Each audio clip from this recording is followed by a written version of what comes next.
sponsor of Gather Together, Grow Together. We provide transportation, affordable transportation.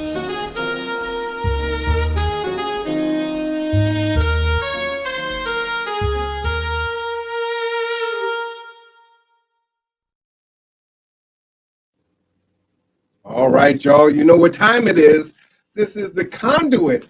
It is Friday night. It is January 19th, 2024.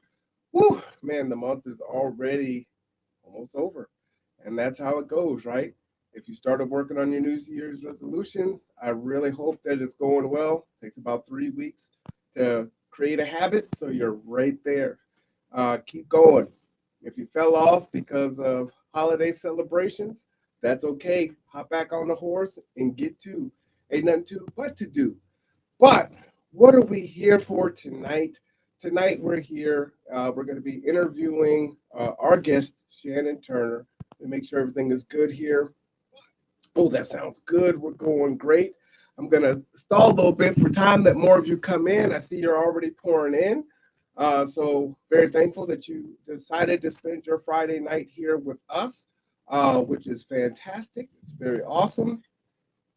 I'll be sharing a lot of different information about Shannon throughout the evening, one of which is his website. And so we want to make sure that you have access to all the information. Let me go ahead and pop that on the screen right there.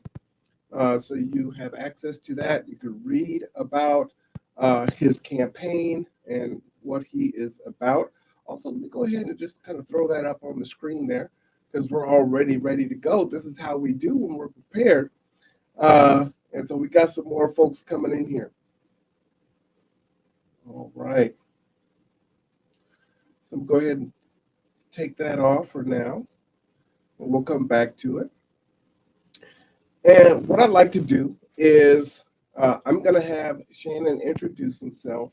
I asked for a bio late, but that's okay. I could read about Shannon, but I think it's actually better to hear from the person. So we should do that. Now, I've already kind of prepped Shannon to look at the camera. His camera's over there. I'm not looking at the camera. I'm looking straight ahead, so I'm already breaking my own rules in here. So let me go ahead and with no further ado, I'm going to introduce Shannon Turner. Shannon, how are you doing, sir? I'm doing okay. Thank you for allowing me to be here more. Oh, appreciate you. It. Thank you so much for joining us today. We're going to start off with just, who are you? Just tell us a little bit about your background. I know you're a military veteran. Just kind of tell us the story of Shannon Turner, kind of up until this point, and then we'll get into the election piece. Okay. Wow. Born and raised out of Circle, Ohio. I have a younger brother and a mom. A single mother raised me and my brother. Coming out of that, family. It was all about family for us, but most importantly, it was all about community. My mom and my family relied on community to help get us through and help keep an eye on us. And that's where I kind of got my foundation and roots in the community and everything else. So from there, my mom was a warehouse worker. She worked hard. She worked midnights. She did the bump and grind to get us what we needed to make sure that we were there to get our education and get through everything. She taught us what was right, what was wrong. She said that as long as you're there and root in community, your community will help and be rooted into you and help take care of you. So for me, there I ended up going into military. Well, what made you go to the military? Well, my family I have a couple uncles that went into the military, one Air Force, one Marine. And so for me, I took it as a way to better myself, better my family, and an opportunity to get out and see the world. So what did you do in the military? Well, I started out as a can and crew member and then ended up going into special weapons. Okay. And so from there, I ended up also working in supply. But I ended up being a NCOIC of our own, which was basically I worked for my first sergeant and my battery commander. and that entailed me running certain things of the unit, like all the PT programs, all the administrative programs that we had, prepared for inspections, and also did the UCMJ, which is Uniform Code of Military Justice. So whenever somebody or something happened, we had to, prep for either a trial or someone had to go and get an Article 15 read, which was a type of punishment. I did all that paperwork and legwork. So for me, and I was also the family liaison. And then I also, started that over in Germany. Oh, really? Yeah. Okay. When I went over to my first duty station in Bayreuth, I was the NCOIC for the evacuation of our unit. So I had to help coordinate evacuation routes, and then I was a liaison to the German government. So for me, that was another piece that really tied the community portion of it. Different community, but yet still the same community. Right. And everything. So how long did you serve? 10 plus years. Wow. 15. Yeah. 15. Yeah. You need 20 to retire. What made you get out? It got to a point where some things was taking place, and I felt like it was time for me to go. I had a corpsman friend, and he was working at the Naval Hospital, and he had 10 years in and could pretty much write his own ticket. He's like, I gotta go.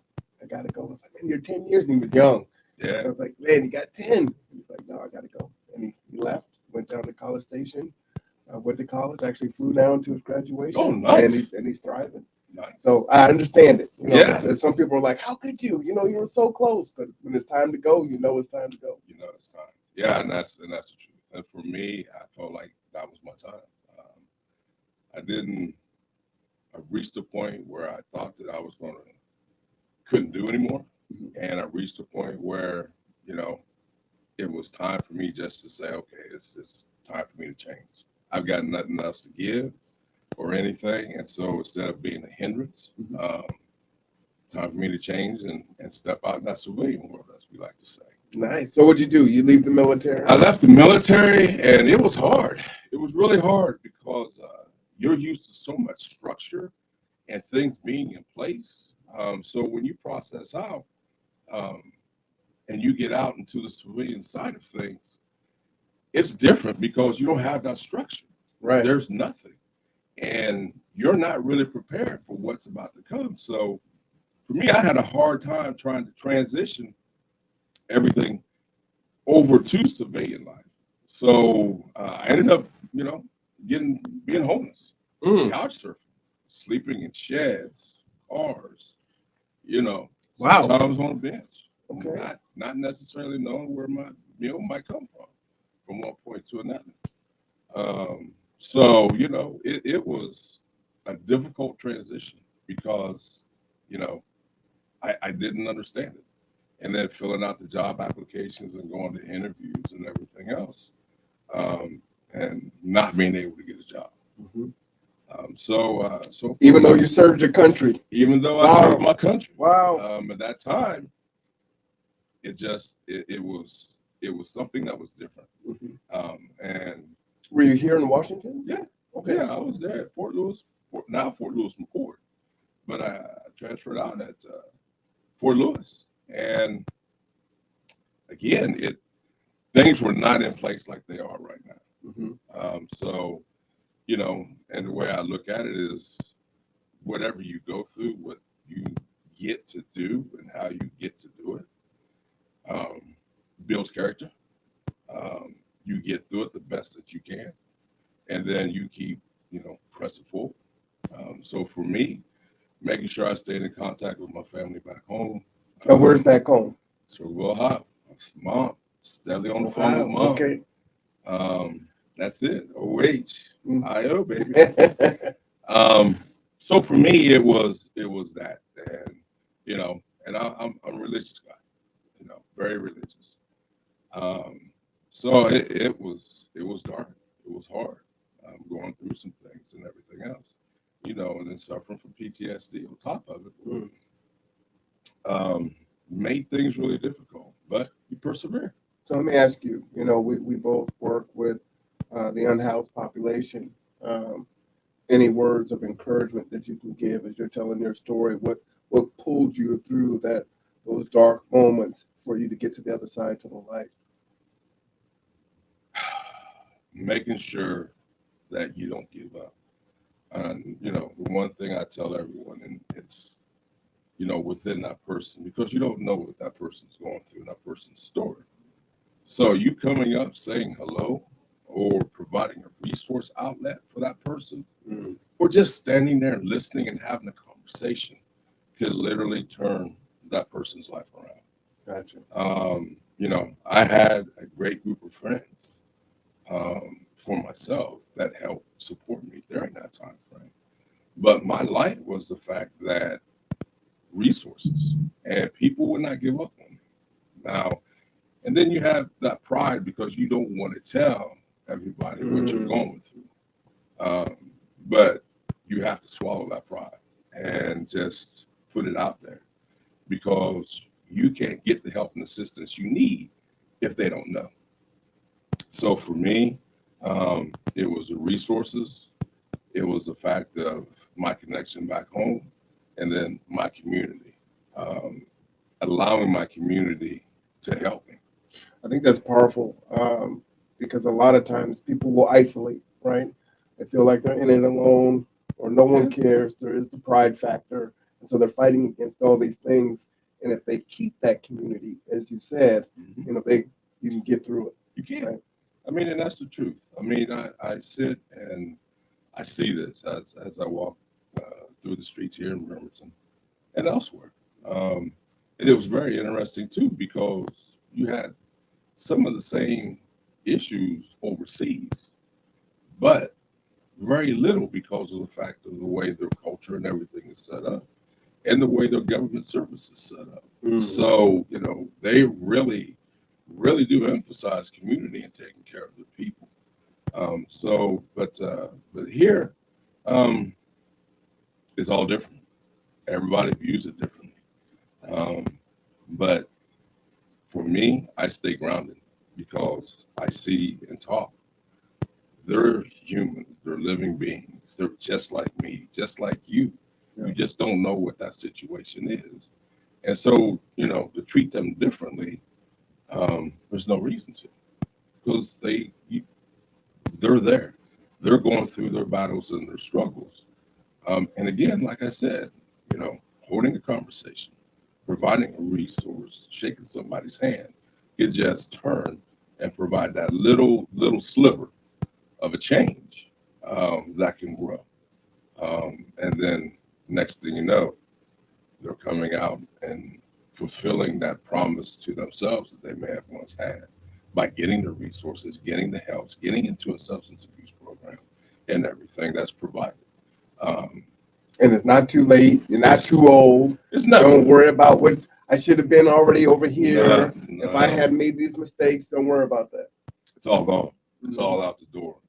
The way I see it, every day you wake up, you start fresh and new. It's a new day. It's a new way. It's a new morning, and it's a new you. Still the same you, but yet a new you because you don't know what that day is. Mm. How you wake up and get up and go. That takes how your day's going to be, and that's the way I see that, and that's the way I view it because I love my community, and I love the people within my community. And it doesn't matter where you're at, who you are, what you've been through, or anything as such. Because that's what community is. It's acceptance of each other and acceptance of one another and acceptance of whatever's going on to help and benefit those who don't have that. So, So let's pick up on the other side where you've come into the light now.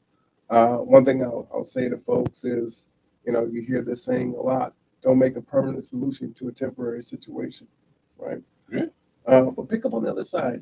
You've come out of the other side. You've used your community.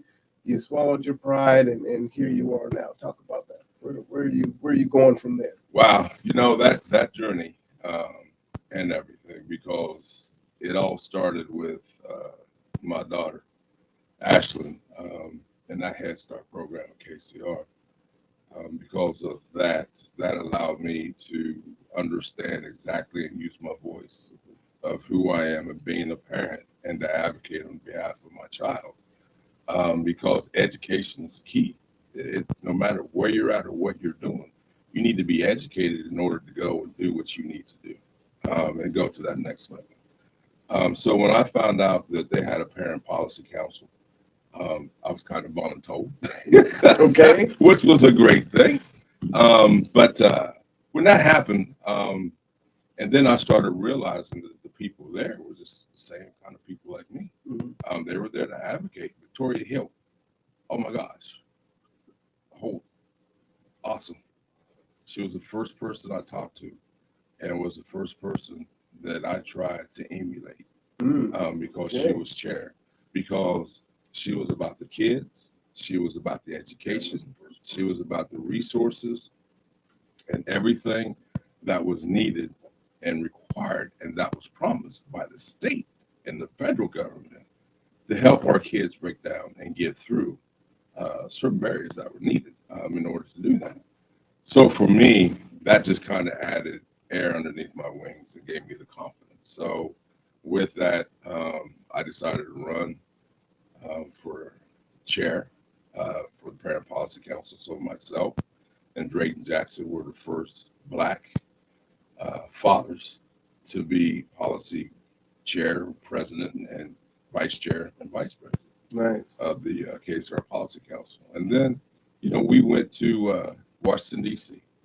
on parent ambassadors with Joel and Katie. Wow.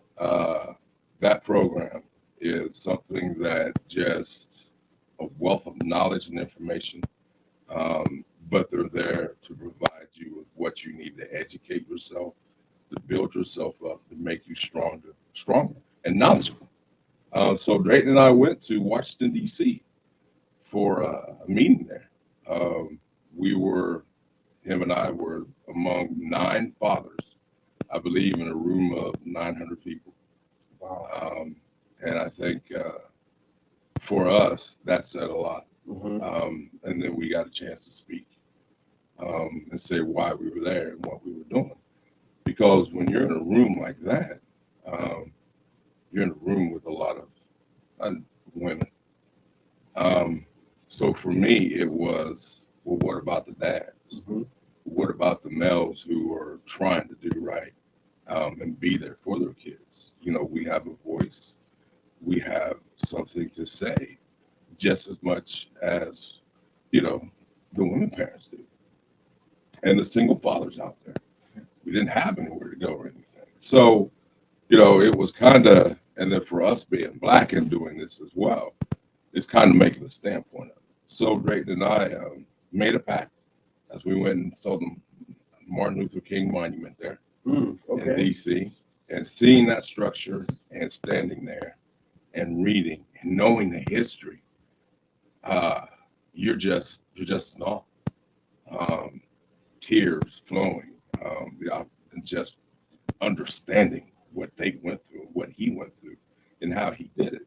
For me to be there meant a lot. So Drayton Jackson, that's my brother, love him to death. Him and I made a pact that we were going to do something for our communities, to better ourselves, to better our communities, and to be there for our communities, and make sure that we have a voice and to be seen and heard. So with that, that just put me on a journey. Um, What year was this? oh wow! Woo.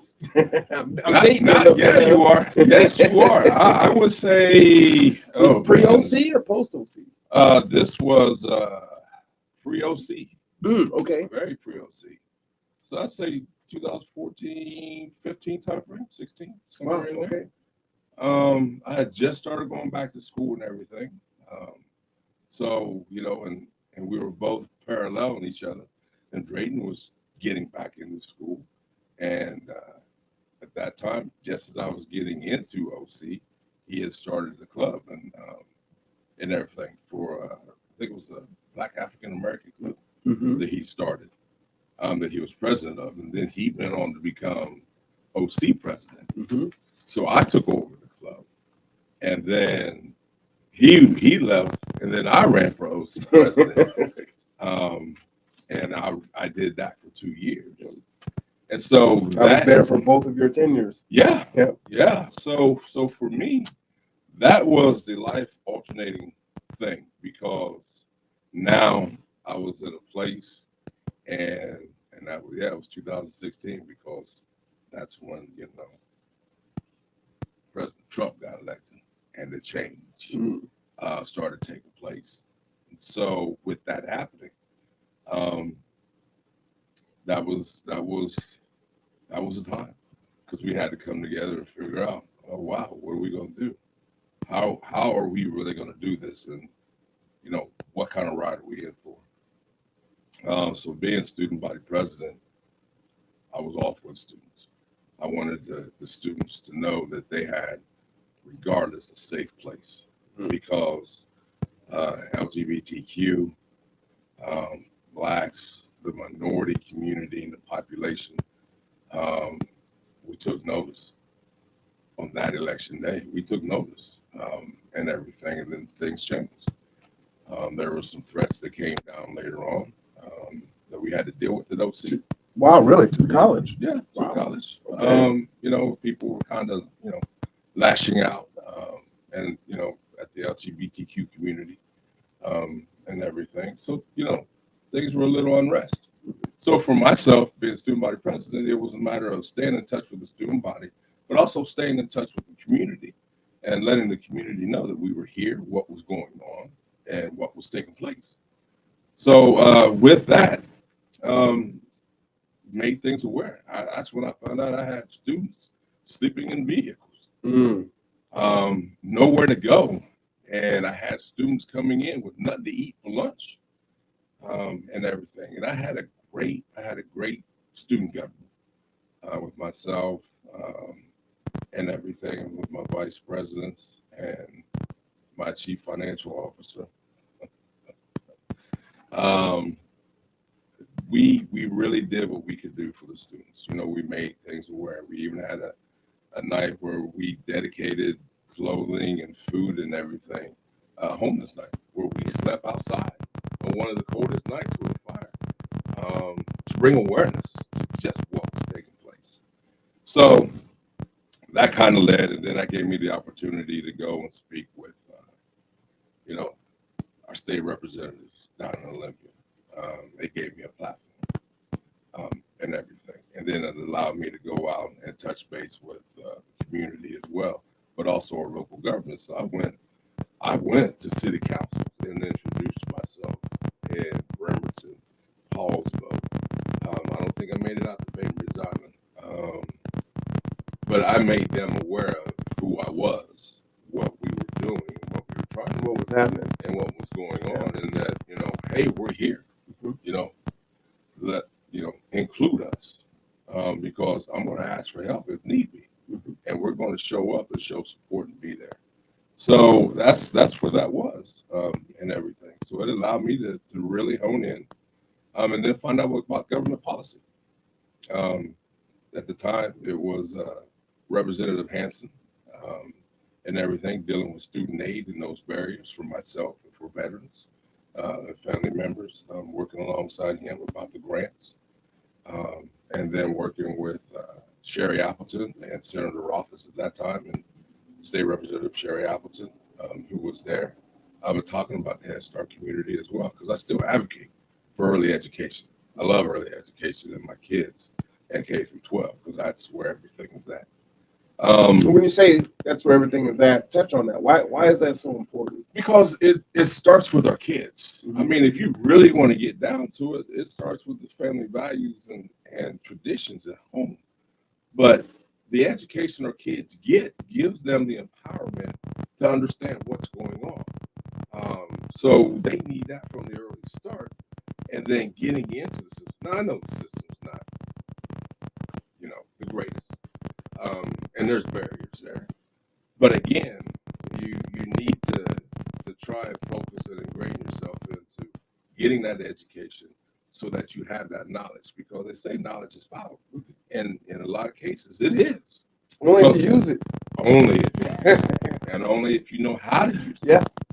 which is key. So for me, and then coming up when I was going through school, what I faced and had to go through just to make sure that I was getting the education that that I was supposed to get, because I didn't know, but my parents did. Mm-hmm. But so for me, our kids is the key, because the more they know, the more they understand, and the more knowledgeable they are about everything that's going on, then the better off our community is going to be. They can take those traditions and then what they've learned and take it to another level and enhance their community, enhance their surroundings. So that's why I say that's really where it's at, because once they get out of high school and if they're not going on to college, then that's the real world. You need to be ready and understand what's going on. So for me today, my kids, Danielle and I try to ingrate and engross them wherever we go about what's going on, what's taking place, how it is, and how important it is, and what it means. Okay. So from that point, and then I became a campaign manager for Sherry Appleton, thanks to Val Torrens, because she's like, hey, because I took her class, government. She's like, hey, Sherry's looking for a campaign manager. So are you interested? And I had just graduated and everything. So, was like, well, okay, let's see. So I went. Next thing you know, I was a campaign manager, which worked out great. Sherry was awesome. She taught me a lot. She helped me understand the ins and outs and the intricacies of government, how government works. But most importantly, she was community. She was there for her community. And she's like, Shannon, whatever you do, when you show up, you don't speak, you listen. Mm-hmm. You listen, you understand, you take it in. And then you come back and then you ask questions, because then they know that you listen and that you're serious. And that way you can take it back and then address those issues at the next level, because we may not know that. And I'm supposed to provide her with what is going on and the communications from the community about those barriers, and the things that they're facing and what they like, because she can't be everywhere. So she valued that. She valued her community. And that's what that was. So for me, again, there you have it, community. So I got to go out and sit in different meetings and listen and understand how things worked, how bills got passed, how bills were discussed, and some of the barriers. Because a lot of times, they may be putting a certain bill in place, but not understand that this bill is on another barrier on for this population down here. Right. And so, bringing that voice back and saying, hey, if you do this, here's the bigger picture, because now you're putting a barrier in for this population. And then what are they going to do? And so that's how you sit and you try to get the equity across the board. Because for Sherry, it didn't matter. It didn't matter who you were. You were her constituent, and she represented you, and she tried to do the best that she could to represent you, regardless. Right. And that's the one thing I learned and loved about her, because with Sherry, it was you either liked her or you didn't, but you respected her. You respected her. You respected her. All right. So for all of you that are just tuning in, welcome. You're watching an episode of The Conduit with our guest here tonight, which is Shannon Turner. This was a long time coming. I've been telling Shannon since probably summertime. Yeah. I was like, hey man, I'm gonna have you on. Yeah. Gonna have you on. And I got a lot going on. You asked me like, when do you rest? Like, you got so much happening. Yeah. But sometimes you just got to be intentional. It's like, all right, Fridays, this is what we're doing. Yeah. We got to get it in. And then with your campaign, it's like, all right, we're gonna make sure that we get this going. Yeah. So Yeah. you're here.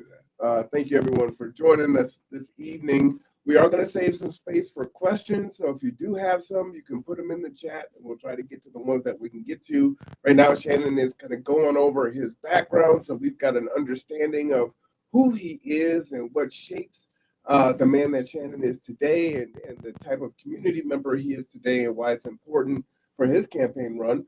And I appreciate you giving, a space in the space. I'm glad to. You do. Look, you're important. You do a lot of great work. You reach a lot of people. And without you, a lot of people wouldn't know where to go, how to get anywhere, what is needed, what is out there. So I thank you. I give you, praise and glory. I appreciate that. Wherever I'm at, you're there. You're the voice. You're putting it out there. You're doing, and you're showing up for your community just as much as I am, if not more. Because you're ground level. You're literally feet, road, wheels on the road, wheels on the road, and going. So the places I've been, you've been, So it's good to see that, and it's good to understand that the community is accepting that exactly for what it is. So, maybe you need to have a role reversal. Well, maybe one day, but tonight is about you. So let me take the camera off me. Okay. Go back to Shannon. It ain't me tonight. I could get on here and pontificate and wax poetic, whatever. But no, I appreciate the kind words. And That's true. There's a saying that says, if not you, who? You hear all those kind of boilerplate sayings, during campaign season. Yeah. But it really is it. If you're seeing that there's an issue, then why not be the one to try to make that change? Yeah. And so, that's really what it's about. We've got one of our drivers is heading out tomorrow at 7 a.m. to take someone to medical detox out in Spokane. Ooh. All right, yeah, come on. So safe journey. Safe oh man, travels, we just went 3 days ago, right? And that's what so I'm saying. but that's a life-changing opportunity for them. And just to kind of, go back a little bit during that time of you and Drayton at the college, I was teaching there at the time. And even today, I tell people that there were so many unhoused folks that were bathing in the bathroom. Yes. I taught a lot of night classes, right? Yeah. And then give a 10-minute break, and folks aren't back from the break. And it's like, well, there's a line in the bathroom because that was the kind of private time to try to run and kind of clean up a little bit. And telling some of the students, hey, you can't sleep on the campus. The police going to the graveyard, can't sleep in the graveyard, and folks trying to do everything they can, right? That they're holding on to education is going to be the thing that gets me out of it. Yeah. That's what it was for me. And that's what it is for a lot of people. And that's what we're told, right? Yeah. So just a really big deal. And even today, people are surprised. Oh, people are homeless going to the college? And I don't mean I'm at Sally's, which is homelessness, or I'm couch surfing. I'm talking about I'm in the street trying to make this thing happen, or I'm in my car trying to make it happen. And there's just so many that I've seen come through then and now still trying to do it. So it's a huge deal. It is. It really is. And you hope that at some point in time you find a way to, get some type of housing that'll be able to address those concerning issues for those students, because they're risking everything that they have to get that education and do what they can to better themselves and better their families and everything. And my thought process is that no one should not have a roof and four walls. Some way, somehow, we got to find a way to get that done. That's pretty much, and that's key. There's a lot of people out there making sacrifices to do that, and to address those concerning issues and everything. So, which again leads us to me and where I'm at in my journey, because being there and working in the legislature for 4 years, going through COVID and everything, when Representative Appleton retired, and then working alongside now Representative Simmons, and everything. So, which is key, and you see different things, because COVID tore the Band-Aid off of everything, and opened everything up. And so, dealing with that, dealing with different issues, then of course, the George Floyd, um, that in itself just set a precedence like none other, because now you're dealing with that, and then the Black Lives Matter movement, um, which really put the focus on minorities um, and the LGBTQ community, which really came together to support each other. So It's a perfect know, storm, right? Happening during yeah, COVID when you've got the lockdowns and the world had to pay attention to that. yeah, I mean, literally. And then no one could do anything, no one could go anywhere, so things just kind of, bubbled up and escalate and everything else on top of that. So you really couldn't address anything at a certain time in a certain place. But the legislative session that year that went through focused a lot on just that, focused a lot on racial concerns and racial issues, focused a lot on some housing concerns. And but most importantly, then you notice that you had the mental health and behavioral issues that were coming up along with the substance abuse issues, that now, so things were no longer taboo to where, they used to be taboo. You couldn't talk about it. Right. So, seeing that and looking at how they handle that and everything. And I'll tell you, no one's perfect or anything such. And, you do what you think is right. And they did what they thought, was right at the time and everything. It wasn't perfect. And there was a lot of things that, you had to come back and sit down and think about and bring some more people to the table to discuss and then clear up later on. But it was a good point. It was a good point. And, the people, well, I'll say some of the legislatures, especially those at the Black Caucus or the minorities of that, stood up and stood out. Nice. Really did, because that's a hard challenge to take on. Yeah. Because everybody's not going to agree with what you say, and they're definitely not going to agree with what you do. But when you look at it from a different standpoint, a different viewpoint, and you bring that into play, now you get certain people who try to understand and shed a different light on that, because it was going on for a while, and it's still going on For a good long while, right? yeah. But you address it the best way, and and that's what they did. So tell me, so you kind of left off, you're a campaign manager, and what do you do from there? What else is going on? Legislative assistant and everything with Rep Appleton and Rep Simmons, and then from there, I went to work at Peninsula Community Health Services, which is fabulous. Doing what? What are you there? Nonprofit organization. Now I am the community development administrator there. But one good thing about that was I was also, before that, I was also sitting on the board as a board member for 5 years.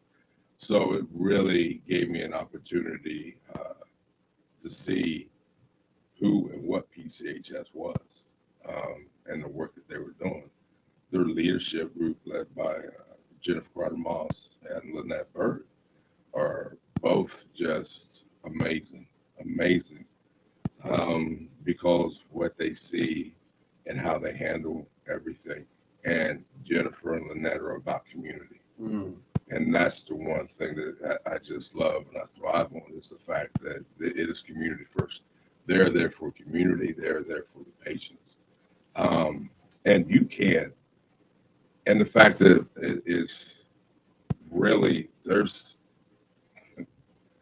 one of the most, I would say, one of the most equally balanced, I won't say equally, but more balanced minority organizations that I've had the opportunity to see.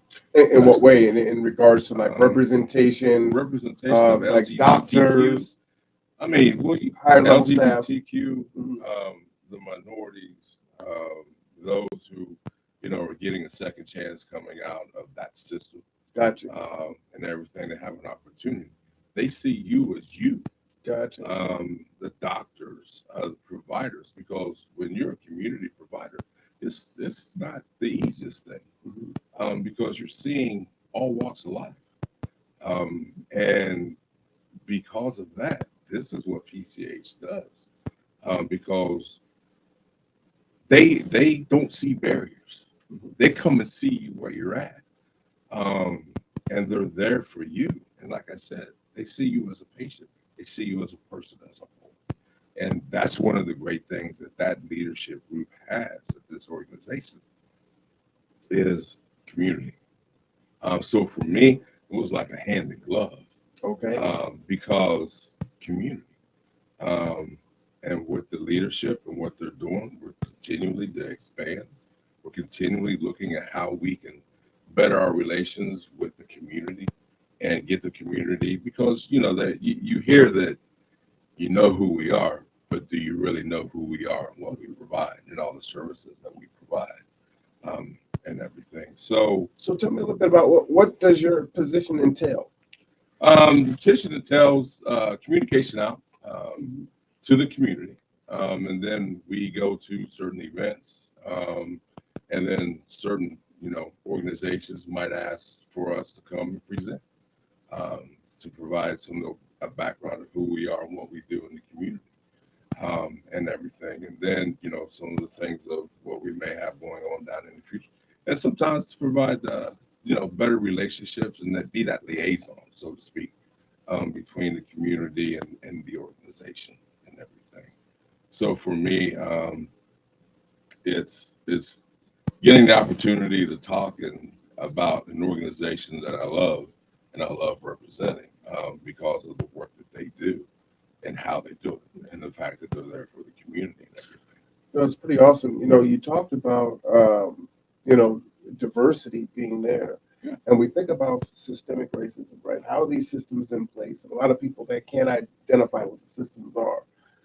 One of those systems can be an organization does have BIPOC individuals or LGBT individuals, but those positions are typically the lower level positions. I'm like, oh no, they're here, but they're the janitorial staff or the kitchen staff. So you're saying that there's doctors and nurses and PAs and people throughout it, people as yourself, for instance. And that's Yeah. what you're saying. Yeah, that's exactly what I'm saying. I mean, it's a community place. I mean, it's very respectful, and people come and enjoy the work that they do there. Working up in our administration department and everything. You know, I'm loud. I have that voice and everything, but we're all there. We support one another, and if somebody is having a rough time or something, we kind of rally around and lift the spirits up and everything else. But it is community.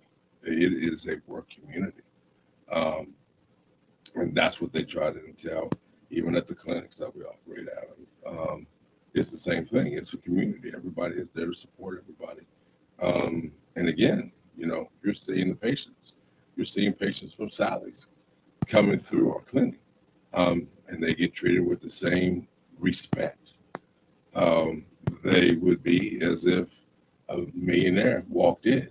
It would be the same. There's no difference in everything because that is who they see. Mhm. They see you, and they treat you with the decency and respect that you deserve to be treated with. So it doesn't matter. Um, so that's one of the benefits of being there because of the fact that then it allows me also to sit here and understand exactly what's going on with the medical industry and get better knowledge of how the medical industry and how things work and how things run, and then what I may be able to address because I wear many different hats within the community, and you just never know what a little bit of piece of information that you have that you're provided with could go out and change somebody's life, like we said. Facts. What I'll say is my little plug for Peninsula Health. I was attending there as a patient. Oh man, I can't remember how long it was, but there was a black PA, and it was one of the few black male doctors that was my physician, Mm-hmm. and he was fantastic. He was awesome, right? He asked questions. He listened. He talked Yeah. about how important that is, and it is some of the best healthcare I felt that I got, where I was an informed patient, and he kept it real too, right? Told you what you need to do. Yeah. Like, I'm not going to sugarcoat it, but he gave you the information. Yeah, he gave you, I would say, over information, but it's not over information. It's just there was a lack, right? Exactly. And so I'll never forget him. I just don't remember his name, but he was a PA, and he even explained what a PA was versus a regular physician. I'm a physician assistant. So he was really awesome. Yeah, we're lucky to have those people. The So community's lucky to have those people. yeah, no, absolutely. So as we get into, your campaign, Yeah. I'd be remiss not to talk about the fact that you are right now, were you the president of the NAACP? No, You're vice the president. You're the vice president. now, Yes. but were you president at one point in time? No, I've Okay. never been president of the NAACP. That was Judge Flood, and then President Harris, who is currently the president now of the NAACP. So how long have you been involved with the NAACP? Oh. And why are you involved with the NAACP? And that's a good question, Juan, because at first, we were like, well, you hear about the NAACP, but you don't really know the background. You know some of the history of the NAACP. But Danielle and I both joined at the same time, and we connected with Tracy, Judge Flood, and everything. And it was learning exactly what the NAACP does and what it means to this community and those people within this community. And getting that history and understanding that here you can make a difference. Here is you're there for the human rights and everyone, discrimination, whoever's being discriminated against, but the human rights to be addressed, to making sure those are there and talked about, and make sure that everyone is treated fairly, equally, and inclusive. Because again, who's going to do it if we're not going to do it? And a lot of people think that the NAACP is just for blacks or minorities. And it's not. Because again, if you notice, the marches that took place, it's peppered. It's mixed. And that's what this is. So for me, it was a place to be a black male, to be a stronger black male, and to understand that, this is what I can represent and who I can represent, and do it in a strong and passionate way, and understand that I've got that history behind me to be able to do that. And to do it and understand how to do that. So I needed to learn, I needed to grow, I needed to let go, and kind of understand that in order to benefit my community, I needed to become stronger, more knowledgeable, in order to do just that. And so I've been a member for the last, 9 years, I think. Wow. Okay. 9 years, I believe. That's a minute. It is. It is a minute. And I wouldn't change it because I grow, I learn, I understand. And I understand that the community calls in and has certain concerning issues, dealing with racism, dealing with people mistreating them or doing something that, is some might consider inhumane in a sense.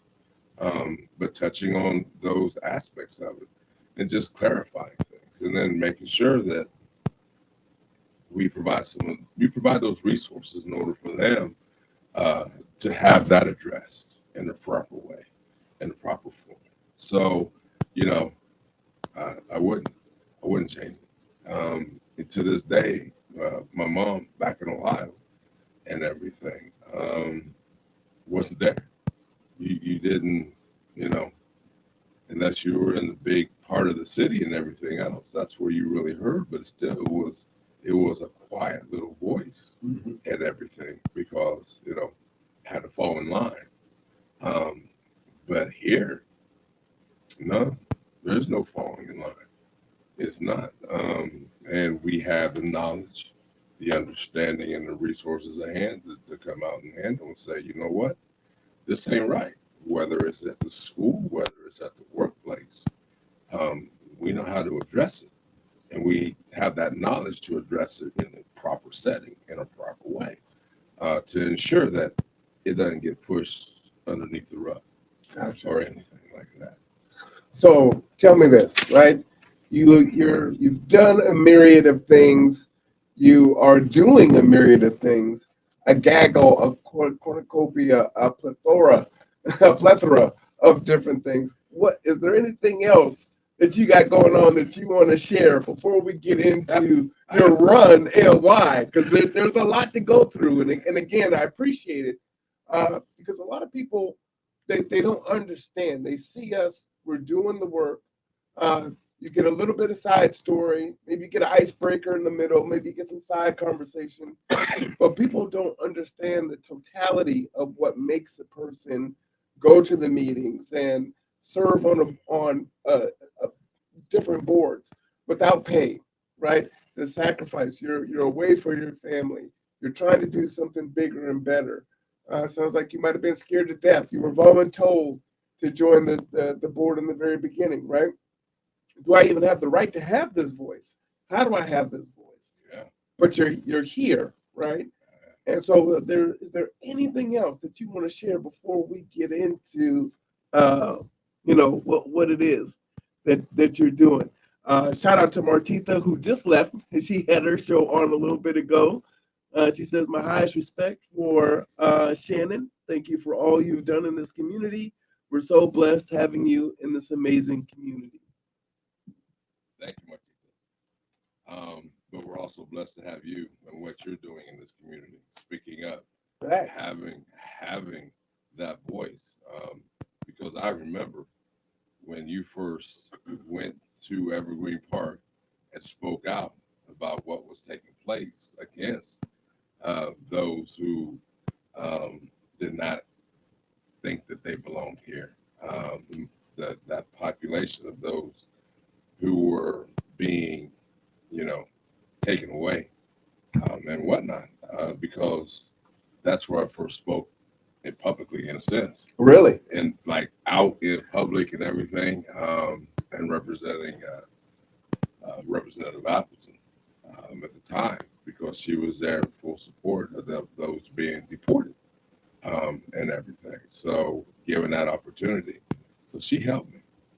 I'll say, thinking about you, talking about your first time that you spoke out, Cheryl Nunez, she is Dr. Nunez, right? She is. She is. She was the VP for Equity and Inclusion at Olympic College. Yes. And she came to one of my classes to speak to my students.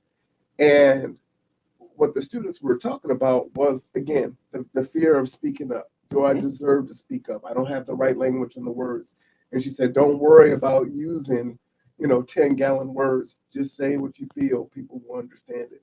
I thought that was really powerful from someone coming from her stature to empower those to just use your voice. You don't have to be perfect. You might stutter. There might be some ums in there. Just say what's on your heart. Say what's real to you. And that's what's important.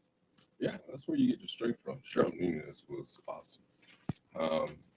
I went to her office and seeked her knowledge on a lot of things while I was student body president there. And we kind of like made a pact that we were going to bring the awareness, but we were side by side and bring this in. And then, the big elephant in the room that nobody wanted to talk about with racism and what was going on and the hate at the time. But she broke that ceiling. I mean, she gave me a strong foundation to stand on and to speak out. So, got a lot done in her short tenure. She did. She did. There were some power hitters there. You had Dr. Nunez, you had Dr. Bell. There was some folks all at the same time. Yes. You had Dr. Jones, right? You had some powerhouses all that came together. Yeah. You had Teresa McDermott. I mean, just on and on. I'm gonna leave some names out, so please forgive me. But that was the golden era of power, especially a Black voice and advocacy for everyone. Oh, yeah. Yeah, Dr. Bolton. Been in her her office, seek her advice, and look at where she's at today and what she's doing. So, and it's interesting because strong black women, strong black women, um, that helped do what they did and to be seen and heard. So, you know, as I like to say, those were your black mama bears. Black Mama Bears. All right. That's- And if I can hit the horn, I'll hit the horn for the Black Mama Bears. So anything else you want to share before we get into this campaign? I think that's it. You know, We haven't exhausted it because I'm sure you will come up with some more things, I'm but sure I will. there's some other things in there for sure. But you are running for the 23rd legislative representative coming this fall, this November. Yeah, What it is? yeah. Okay. As of now, all the way up. Primary is in August, and November will be the general. So it's time to get out and let people know who I am, why I'm doing what I'm doing, and why I think I'm the best candidate to do this. Well, good. Let's start here. Let me pepper you with some questions. So first, why? Why are you doing this? For me, a lot of people have always asked, Shannon, why don't you think about running? Why don't you think about running? And it was never the time because my family was going through what it was going through. We almost lost our daughter last year and everything. And then, you know, coming out of that, and then at the time, during the selection process, my mom wasn't doing well, ended up in the hospital. And then my daughter was just coming out of what she was going through because of the fact that, you know, she had cerebral palsy. So, you know, the brain injury that she had, what was going on and everything else, the timing, it just wasn't there and everything. But I did what I could to support those who were going through that selection process and everything. But this time, it was God took away my numb. And that's what I tell people. God took away my numb. My family is good. My wife and I sat down and had a long discussion and everything. And she's like, I don't know why you didn't do this before, because I said it was family. I wanted to make sure I was there for my family more than anything else. So my family was in a good place. My daughter was in a good place. My mom was in a good place. And for me, I was in a good place. I felt like I had the energy to devote and the time to devote, and because community. Um, I have been in this community for over 12 years, 15 years. I have been in this community, and I know this community, but I also know Hallsboro. I also know Bainbridge Island. I also know, you know, Hansville. I also know Kingston. Um, so I know, and I've done everything I can to speak and help everybody get to where they need to be. Um, but you know, this is me. This is my time. This is me coming out for my community, my family, to say I think, I know. There's no I think. I know. I know the barriers that my community faces. Mhm. I know the struggles that we've been through. You know, I've spent the night at Sally's and understanding, you know, what is taking place down there and how that's taking place. I have the relationships with the authorities, you know, Chief Wolf, um, talking with him and having that and understanding. And then also the officers that we have here in Bremerton. But also understanding what's taking place out there in Paulsboro and how that is, and having that relationship with Chief Harding as well, and getting to know. And the mayors, Mayor Wheeler was the best man at my wedding. Wow. Okay. But I also learned from him because we sat on KCR's board of directors together. So understanding and talking with him And then Becky Erickson, talking with her and having that relationship. Mary Erickson out at Paulsville. And then you have Brenda Fauntleroy Johnson, the first Black mayor of Bainbridge Island, talking with her, seeing her and watching her and everything. And then, of course, you have Judge Flood and what she did and how she's doing things. And then you also now have Superior Court Judge Brown. It's time, it's my time. It's my time for me to truly stand up and stand out in front and say, this is what I can do for my community. And this is the true voice that I can bring from my community, because I'm not doing it by myself. I'm doing it for those in my community and everything. So that's the why. And I think that it's now time that I no longer stay in the background. Now is the time for me to stand out front and lead and be there, instead of being the leader from the back and supporting. So for me, when Danielle and I had the talk and we prayed about it, we sat down, we talked to our kids. Everyone was excited about it. And then, I talked to Representative Appleton at the time, retired Representative Appleton at the time. Her and I, that was like my second mom, because she mentored me, but she understood who I was and was always there to support me along the way and everything, and whatnot. And so when I talked to her and let her know that I was doing this, she was proud. She was very accepting. And she said, it ain't going to be easy. Anything that anybody wants when it comes to change, it's not easy. Yeah. It's hard and it's a struggle. But you know what? I'm willing to do the time. I'm willing to put in the groundwork. I may not understand everything, but I got enough knowledge and understanding of how to figure it out and make it work. And then bringing those in across the table from one another to make it work. So yeah. And this is fun and exciting for me because I love this. I'm ready for this. And I've got great support. And I've got a community that supports me to do this. So we're going to do the best we can to get out there and, ruffle some toe feathers, shake some trees and see some leaves fall here and there. But we're going to do the best that we can do to get me an Olympia. And I just see me being down there. I like it. That's where I'm at.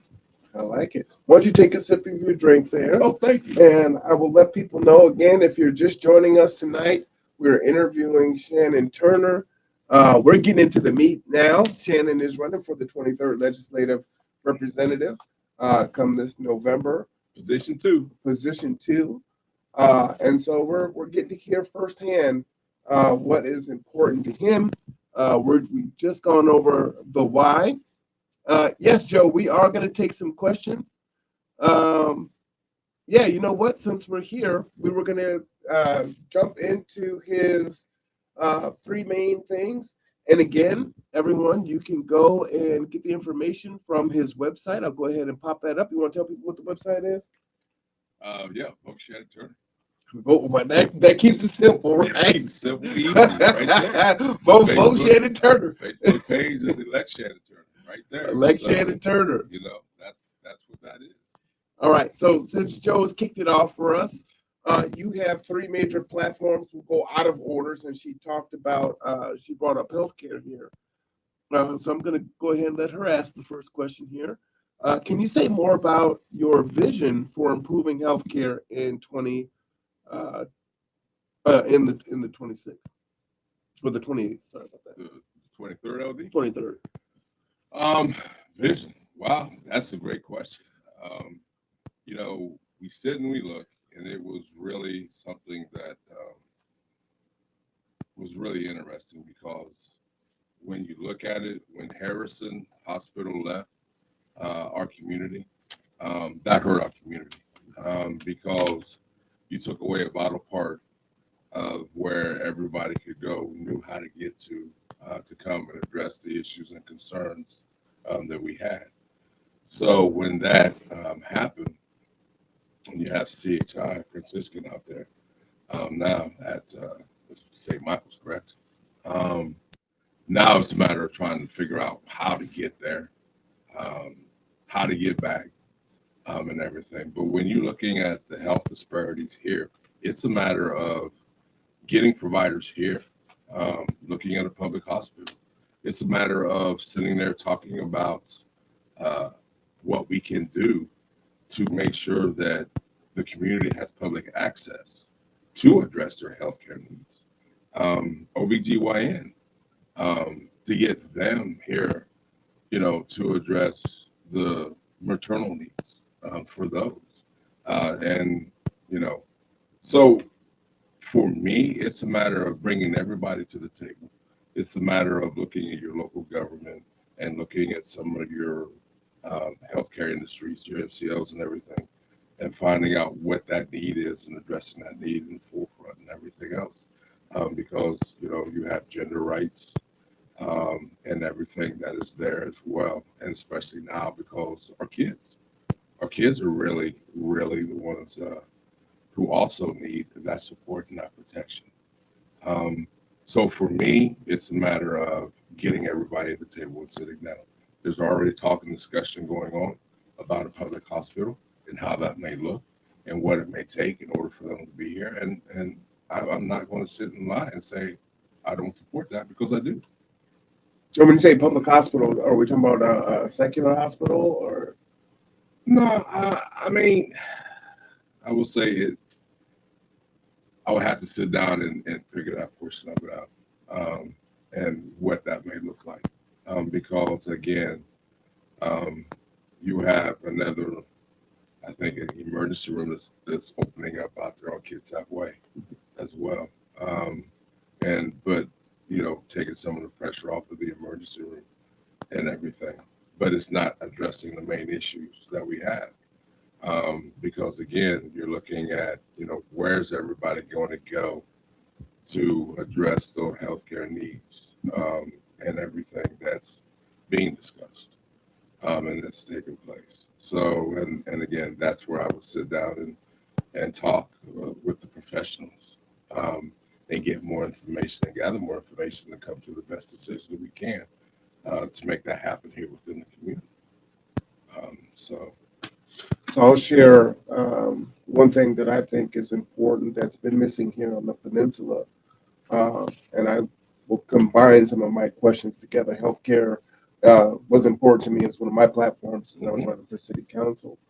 Uh, but also, mental health is really important. It's huge. And as far as I know, there's only one black male mental health counselor here in Bremerton, and that's not enough to serve the population. You were telling your story earlier about, um, you know, how that's important, right? That mental health aspect. Mhm. And for me, I don't feel comfortable with having conversations with people that I can't identify with, or they can't identify with me, right? Even if it's a black woman or a person of color. Maybe we've had some shared experiences, but there's just something different from a male perspective that I think is important. Also, don't see that aside from the PA that I was Right. speaking about, right? I Very don't true. see regular physicians that are black. I do see some, physicians of color that are sprinkled around, especially in specialist places. Mhm. But is there any avocation or drive to bring more of that in here to the peninsula? There's always that, number one. And I understand exactly where you're coming from because you do feel better when you're sitting down and addressing and talking with somebody that you can identify with. It makes things a lot easier, a lot more relaxed, and the understanding to build and have that relationship. But that is something that is being addressed. I mean, you have so many professional industries that are looking for, you know, those minority PAs, providers, behavioral specialists, and everything to come here, um, to be here. But again, it's a matter of, okay, we got to have something in order to get them here. Yeah. We got to have something that will make them want to come here. So you believe it's a field of dreams. You build it and they will come. And you build it, they will come. Mm. There's but see, that's human nature, Mhm. because it's like sugar.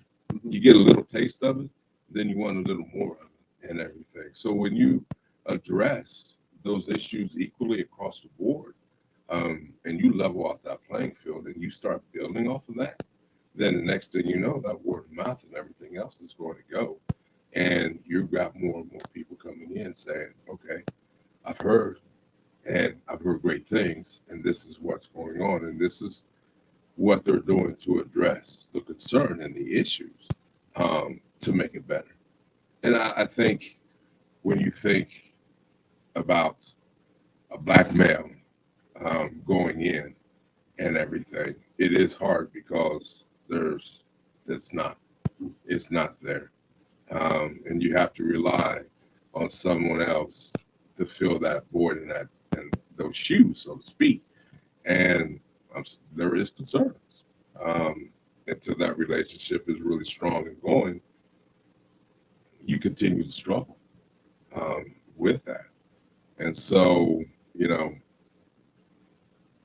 the industry across the board. I mean, even in enforcement, it's the same thing.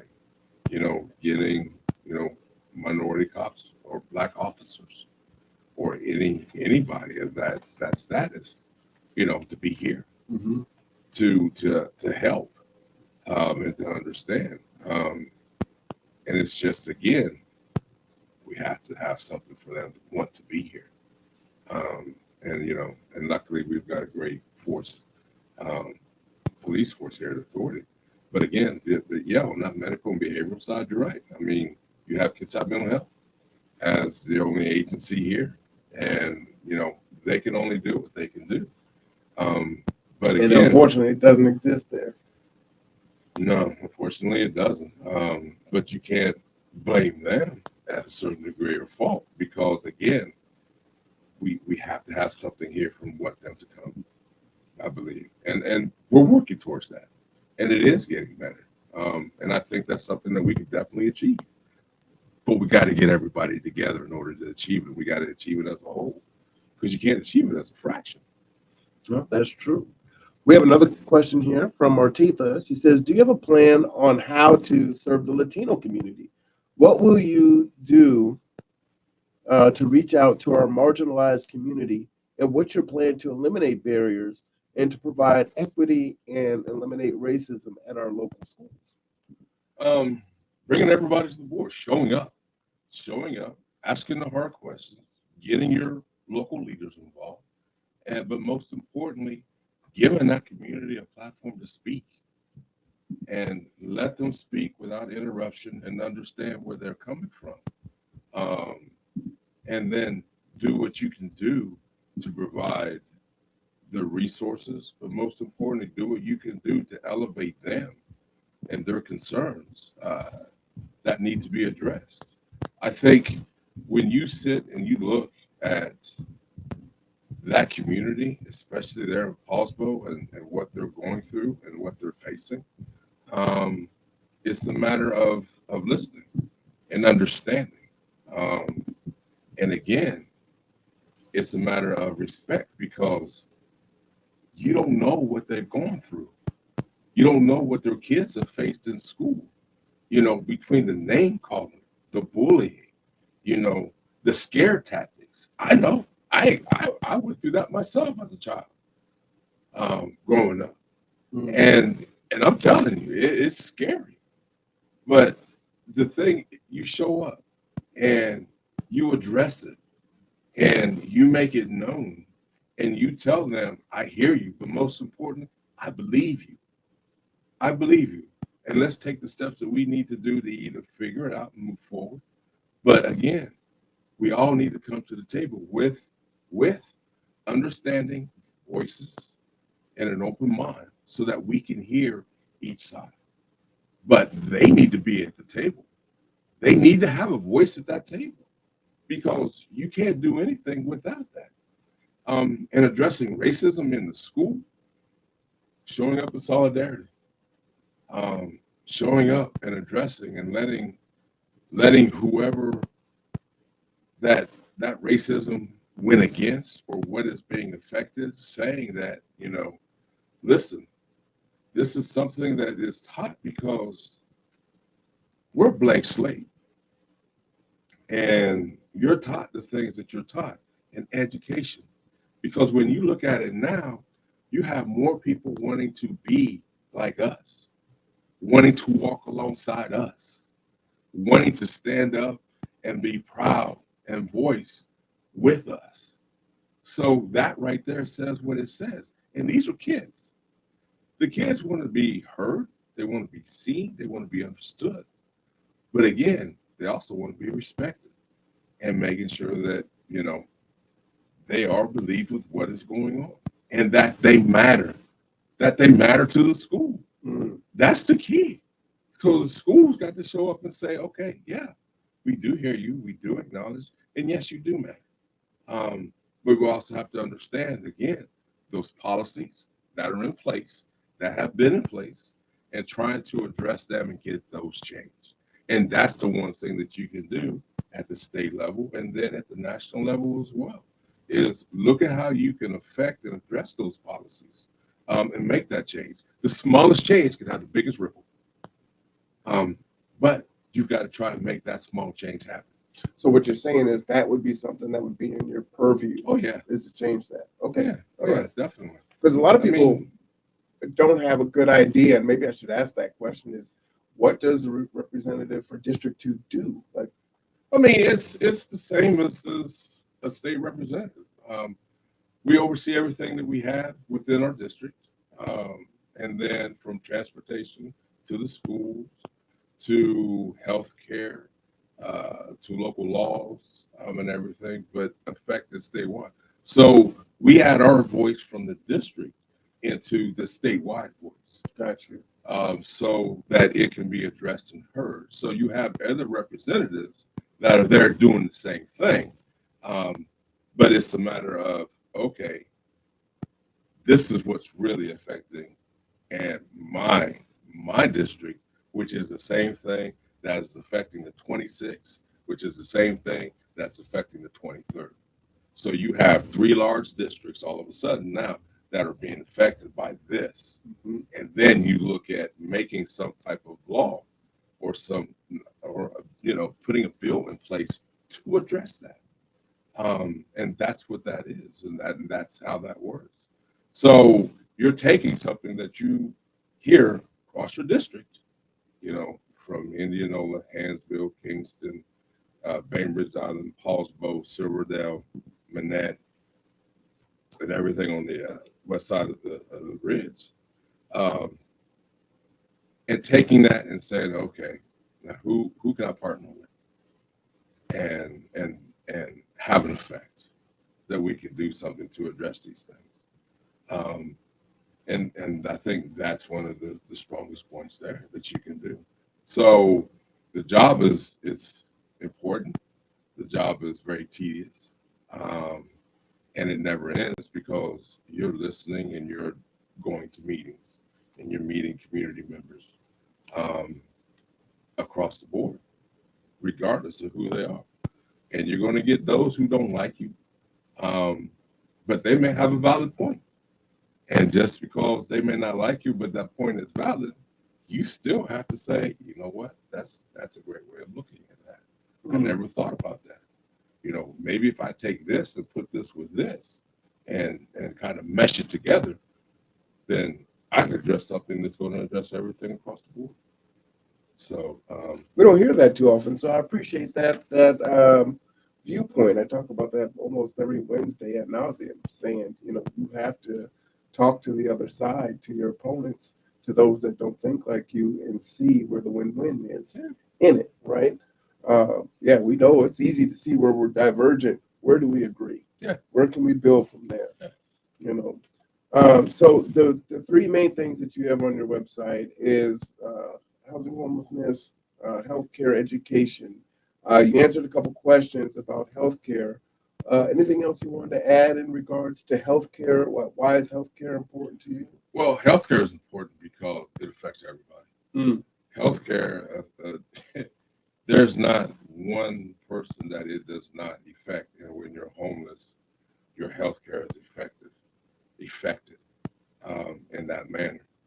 When I went through, well, when Danielle and my family went through what we went through last year with our daughter um, and everything, the mental drain, the physical drain, and everything. My health care was affected. Danielle's health care was affected. Um, but, the mental aspect of it all, because you don't have a chance to talk. You just go and you deal and you consecutively deal with it. But the health care that was in place for our daughter um, was really permanent because it saved her life. So the littlest thing from a bruise on a toe that could go out to become a tumor on the tip of a toe Mm. um, and whatnot is effective because if you're not well and healthy, you can't work. If you're not well and healthy, you can't teach. Yeah. If you're not well and healthy, it's hard for you to survive. And so with that aspect and that outlook of it all, it is a priority. It has to be a priority. And everybody's rights, you know, are affected by that. Um, especially when it comes to the women's rights. And as you see, those that may want to take some of those rights away, which affects her kids. I have 3 daughters. I have 3 daughters. And I want them to be able to get the best health care that's out there and make sure that they have their rights in place so that they can get the best health care out there. And that's perfect. And that goes across the community in that aspect. So black, white, green, blue, yellow, purple, it doesn't matter. If you ain't healthy, then you can't do what you need to do. Oh, that's facts. Big facts there. And I appreciate that. Joe says, what are your thoughts about how to get folks to engage in the political process? A lot of people are just not enthusiastic about voting, maybe because they don't. Sorry about that, Joe. Trying to read the rest of this. Because they don't believe their vote matters. Vote matters. I had that same thought process that my vote didn't matter, that my vote didn't mean anything. Um, my mom to this day doesn't vote. She's like, it doesn't matter. And she's old school and everything. So trying to get her, and I talk about it every year to get her, but it does matter. Um, you can't sit there and complain and say anything about something if you don't vote because that's your say about the process. That's your input on the process because your vote puts whoever you want to represent you in office. Your vote puts whoever you want to come out of that office as well. But you have to understand that you hold the power. That person that you put in office doesn't hold that power because that person in that office is a representation of you. So to get people enticed or looking at it in a way of it being how to look at a joy because you now have pride. I voted for that person. I know what that person was talking about, and I supported that person's platform, and I voted. I helped get that person there. That was me. That's what I did. That's what matters. Because if you don't vote, I can't sit there and say anything. Well, did you vote? No. Well, why not? Well, because it doesn't matter. Well, see, you say it doesn't matter, and that's why you don't vote. And you get what you always got. Then you got what you got. Yeah. So you can't really, you can't say nothing. So stop me if you think I say something wrong here. That there is a lot of apathy and people thinking, hey, voting doesn't matter. What's the point? And so they look at it as, well, if I vote for the two choices, which it could be Biden or Trump, who knows? Um, those are two bad choices, right? So they're like, well, what's the point?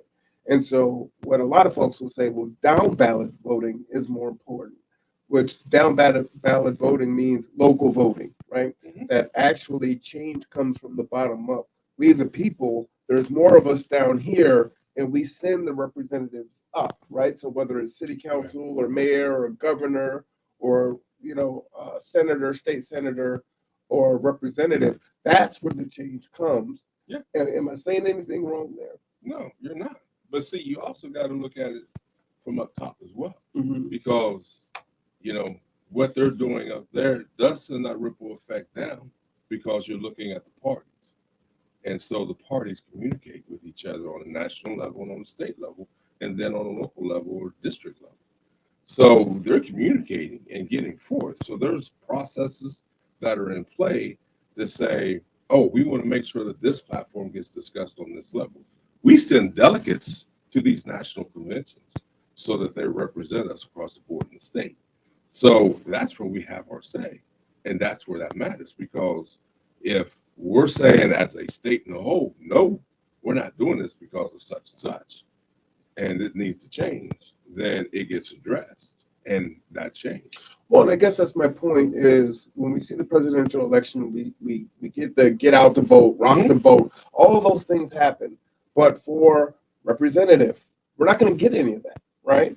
So there's not this level of importance, regardless of party, put on, hey, you really need to get out that local vote when you see it nationally for the presidential election. So is that something that could change with it? Could that address the apathy and It get could. people to vote? Well, yeah, it could, because you look at what's taking place nationally and what's going on, and then you look at how that trickles down to you on a local level.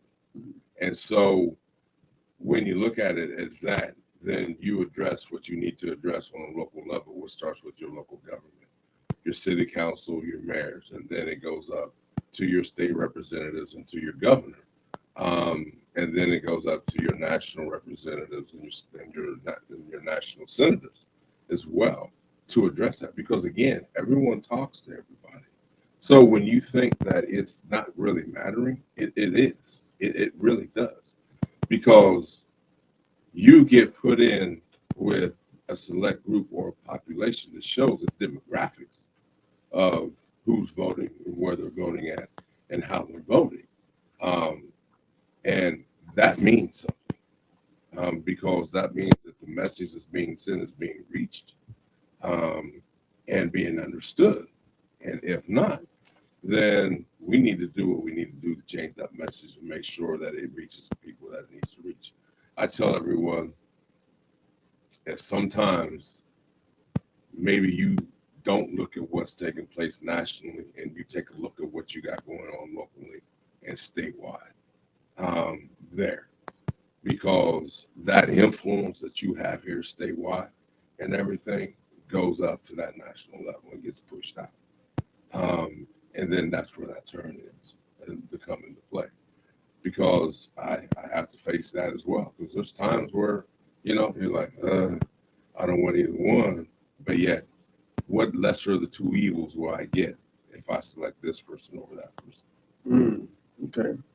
So I'm going to ask you another question. In the meantime, we've got another person in the chat asking a question here. And while I pose this question to you, I'm going to just ask you to cut that fan off for me. If you don't mind. Okay. Yes, sir. I'm cold.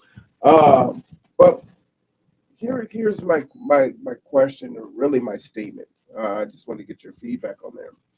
I do a new podcast called The Echo Chamber, and in that, the first episode was about the fact that people who don't register to vote are not pulled for jury duty. And so if you're not willing to serve on jury duty, then you're going to get the disparate sentencing and the bias sentencing because we're not represented. So you're not going to see black males, or you see all white juries and we say, hey, it's not a jury of our peers. Well, it's not going to be a jury of our peers if one, you're not registered to vote. So even if you're not voting, right, because you don't like either choice, and hopefully you'll vote for somebody and empower yourself through that vote. Another way to make change, and the great trick that I see, is to get you to not even register, because now you will never be in that jury pool. Uh, Even though they still might do some tricks and try to get you off the jury pool or whatever, but if you're not even there to be called, then that's when you see these sentences. And are people still locked up for marijuana, or during the crack era, where crack was sentenced at higher rates than cocaine, right? Yeah. If that's going to change, then you have to be on the jury, right? And you have to see the importance of that. Any thoughts on that? I'm assuming because you're in politics, you knew that, but no one talks about that piece of it. Your thoughts? No, I mean that's true. That is true.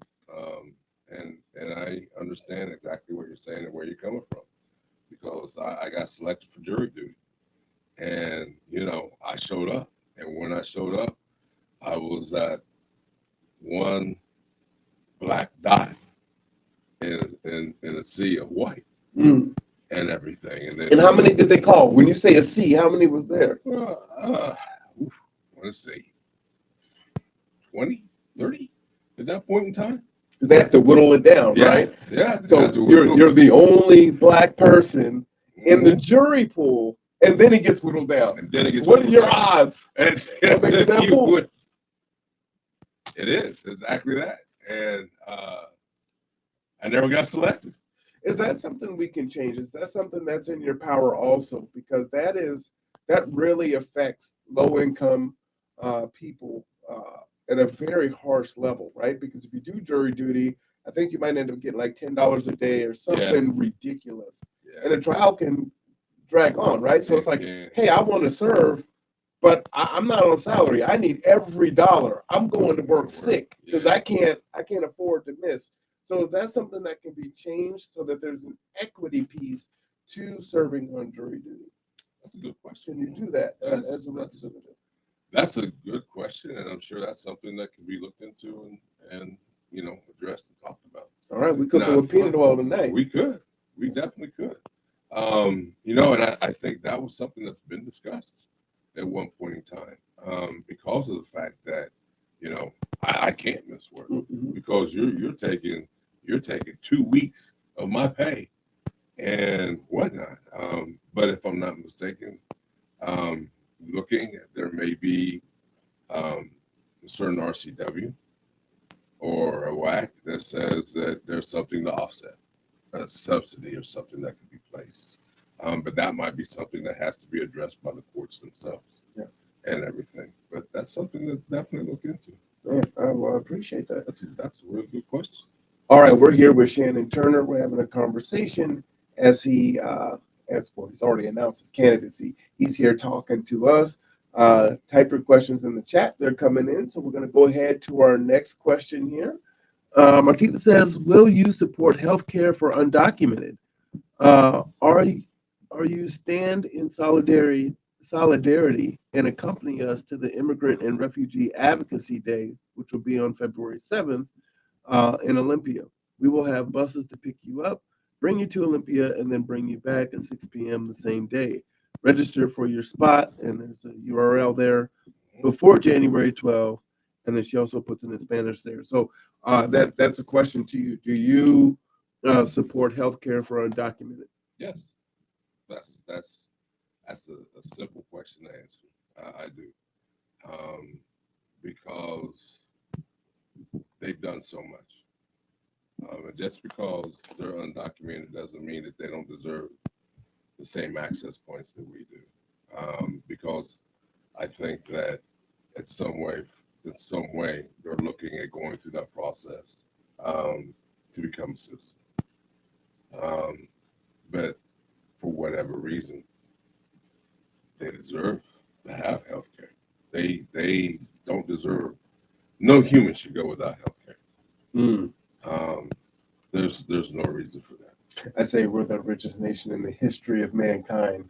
How could folks be homeless, hungry, and not have health care? Exactly. I mean, think about it. When you over in Germany, when I was stationed over there, and I learned how that system was set up and how that system worked and how the government took care of the medical needs of, well, their citizens, and everything, that they paid for everything across the board. Mm. It was amazing because healthcare came first.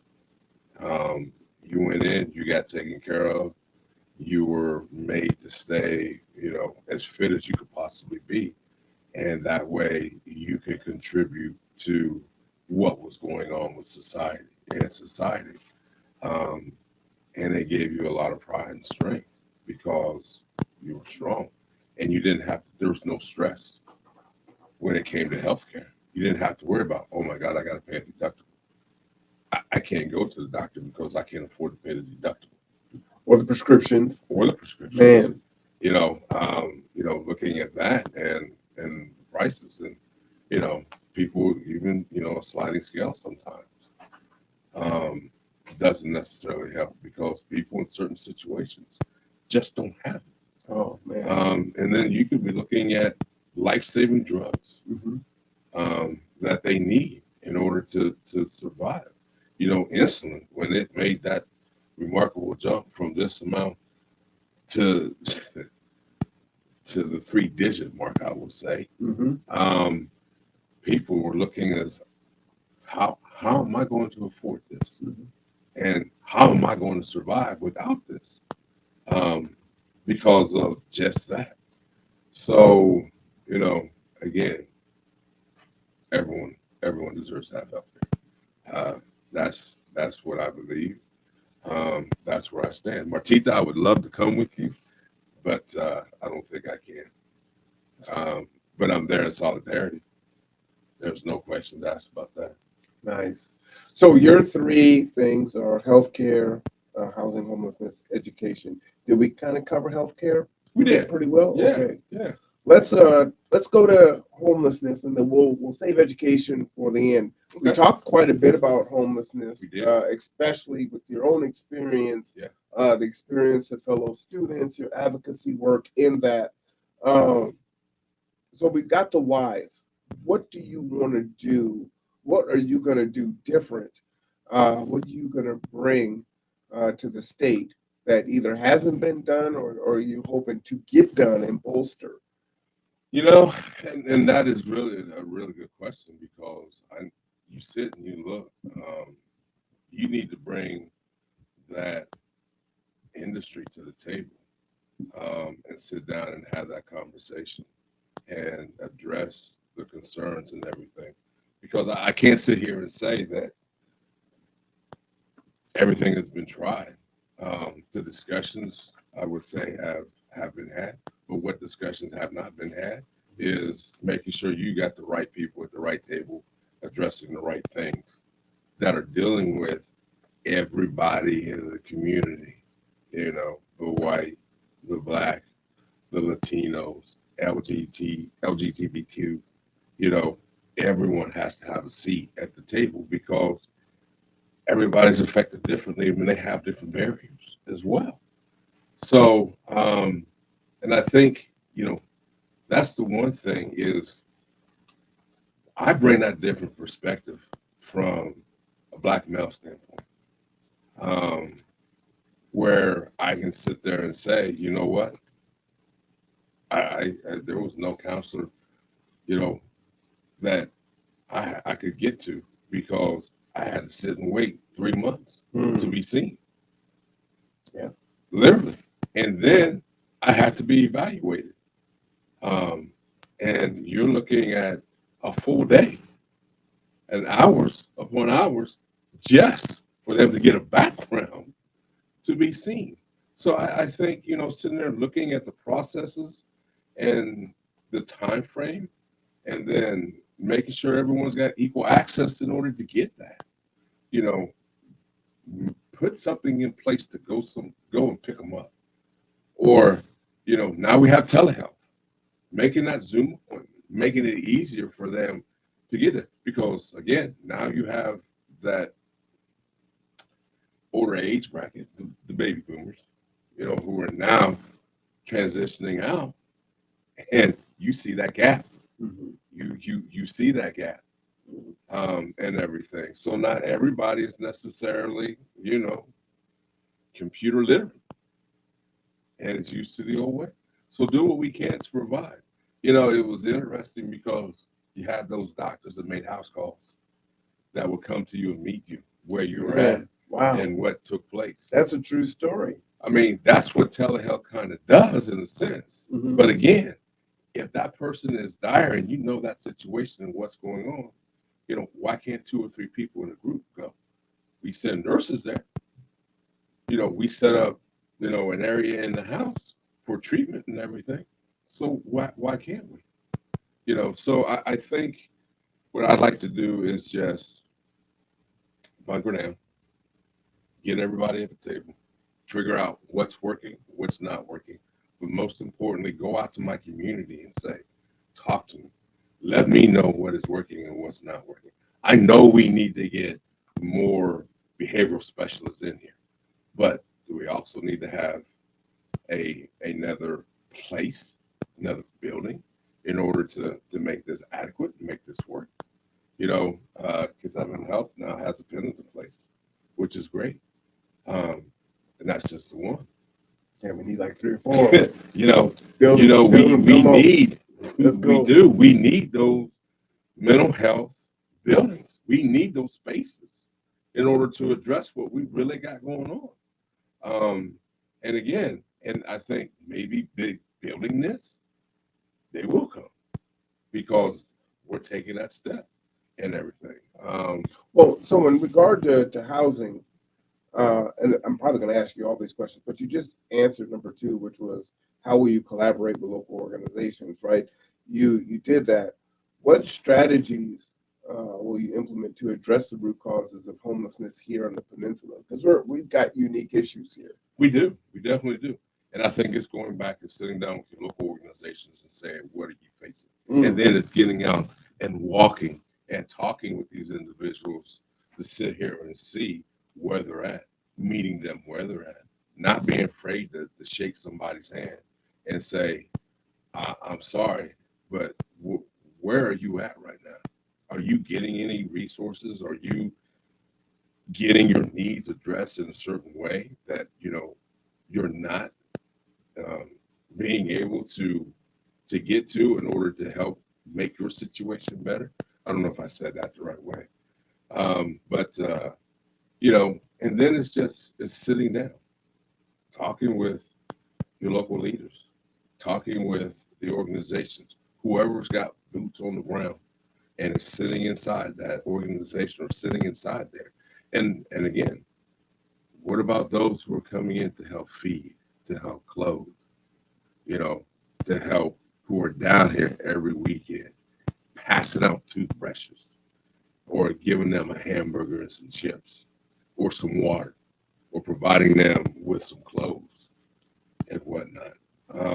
And then sitting down with your local authorities because they're the ones that got to come in and deal with what's taking place and going on with these new ordinances and everything else that are being passed. Well, let me ask you a 2-part question, right? You know what was going on this summer, right? With the tents and the ordinance that kicked in November 1 and the displacement and everything else.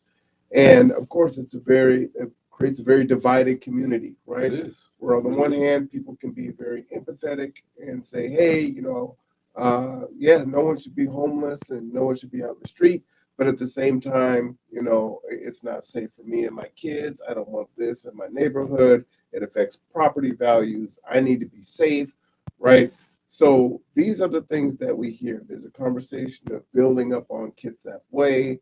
And, Bay Vista residents are upset. We just had city council on Wednesday. And to what you were saying, right? The boots on the ground, individuals and groups, and my organization is one, have been on the ground. And so it's been tough to have conversations, even when you're working hand in hand with city council and the mayor and the police and other organizations to figure it out. And a lot of it is centered around pay. So my question is 2 parts. Do you support the development of affordable housing options specifically designed for the homeless population? And two, how will you balance the need to address homelessness while ensuring the safety and well-being of the surrounding community? And that's a real good question, and that's the hardest question. Do I support it? Yeah, I can say that I do support it. That's Pendleton Place, right? Pendleton Place. Basically. Yeah, Okay. Pendleton Place. So things like that you support. Things like that I support, Okay. because when given the opportunity to have something like that, then they have a place that they can go to and look forward, to self-sustaining or getting to that point to become self-sustaining and using those resources available. So yes, that I definitely do support, because it's valuable. And the unfortunate thing is that we don't have enough of that. PCHS is doing a medical respite center to help alleviate some of the stress and everything, by providing that respite center there, to work between the ETA on community that? and everything. We're looking at 2024. Okay. As of This year? right now. Yeah, I believe so. Really? Yes. Yeah. Wow. I do. Don't quote me. Don't quote me. You heard it here first. Timelines do change. But I Do you have believe permits so. in place? Do you know? Yeah, I do believe things are definitely in place. Mayor Wheeler was talking about it this past Thursday, Okay. or yesterday rather, and everything at a chamber luncheon. And you're looking at something that the community would really, really prosper from, because of the fact that you're looking at a 22-room building that is there, that is local, that's right next to Salvation Army, and it's right up from our 6th Street clinic and everything. But it addresses the need that's there, and then you're looking at us working alongside St. Michael, so that when something happens and they need a transport from the hospital to the respite center, they've got somewhere to go, instead of being taken and put back out on the street. So with that aspect of it and everything, but I mean, that's one of the things that's dire to the community and is needed.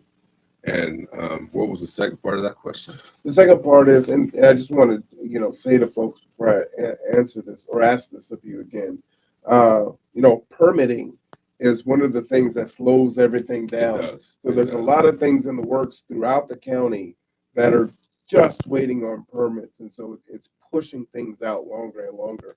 So it's not necessarily the agencies that are trying to do the work. So just understanding that, a lot of people in the community don't get it. And, it's like, hey, what's taking so long? Why isn't this happening? Right? You said you were going to do this. And it's coming. It is Because coming. sometimes it's hung up in permits. Sometimes it could be other reasons, but permits is out of your hands. It is. It's out of our hands. That's the nature of the beast sometimes. But I can also say that, the city and the county are trying to do their best to address that and push things through, because of the fact that, they make it a priority and everything. But that's where we're at. So the second part of the question was, how will you balance the need to address homelessness while ensuring the safety and well-being of others in the community? I think balancing that is, talking with your authorities, talking with your organizations that are there, coming through, and then just walking through the area, seeing what you see, and talking to people and addressing that portion of it. That is a big thing, because again, we want to do what's right and the best thing we can do for those who are homeless, but we also need to keep our children safe. We need to keep us safe, and keep the environment safe, in order to do as such. And I think by staying in touch and staying in tune as to what's taking place and what's going on, will help, shape that. Well, what I'll say is, in city council, there were a lot of residents of Bay Vista that spoke just to this question here. And with the rescue mission being on Kitsap Way, they are seeing an uptick of, folks crossing that busy street, Yeah. almost causing accidents, inside panhandling, and so there's unsafe behaviors that are happening. They're trying to raise their children there. And they too themselves want to feel safe. Of course. And they're telling the police, they're telling the mayor, they're telling their city council, and it's getting worse, it's not getting better. And so that's the safety piece that I think is missing, and that's where the empathy is. Again, I empathize, but it, the impact, Yeah. the places, the things that are supposed to be in place to protect us are not there, and so you're trying to solve this issue without addressing that. And so they're going to want to know from the elected, if I vote for you, how are you going to address Well, that? I'm going to bring that point up. Let's figure out what we need to do in order to that, whether it's possibly bringing an outer agency in to And help. that's what is been voted on Wednesday. Yeah, to bring some an outside set of eyes in to take a look at what's going on and how that can be addressed. And again, going back and look at the process that are in place. Some things do we need to tighten up? Some things do we need to make more stringent when it comes to the processes of what's in place in now? Because our BPD is doing the best that they can possibly do, given the fact that they have what they have in place. But then you also have to look at what they have to do and the areas they have to cover, and as such. And so they have to sit here and at certain times decide, hey, do I need to be more stringent right now in order to do this? And then, what might be the ramification if somebody sees that and says, oh, so, you got to look at it with an open lens. And that's why they, have, the behavioral health specialists that are right along with them. The navigators. The navigators, yes, thank you. The navigators are right along with them. And that's building that relationship with those people there who know them, so to speak. But again, bringing somebody else in and saying, hey, look, this is what we're dealing with. What do I need to do in order to make this safer, to make this environment safer?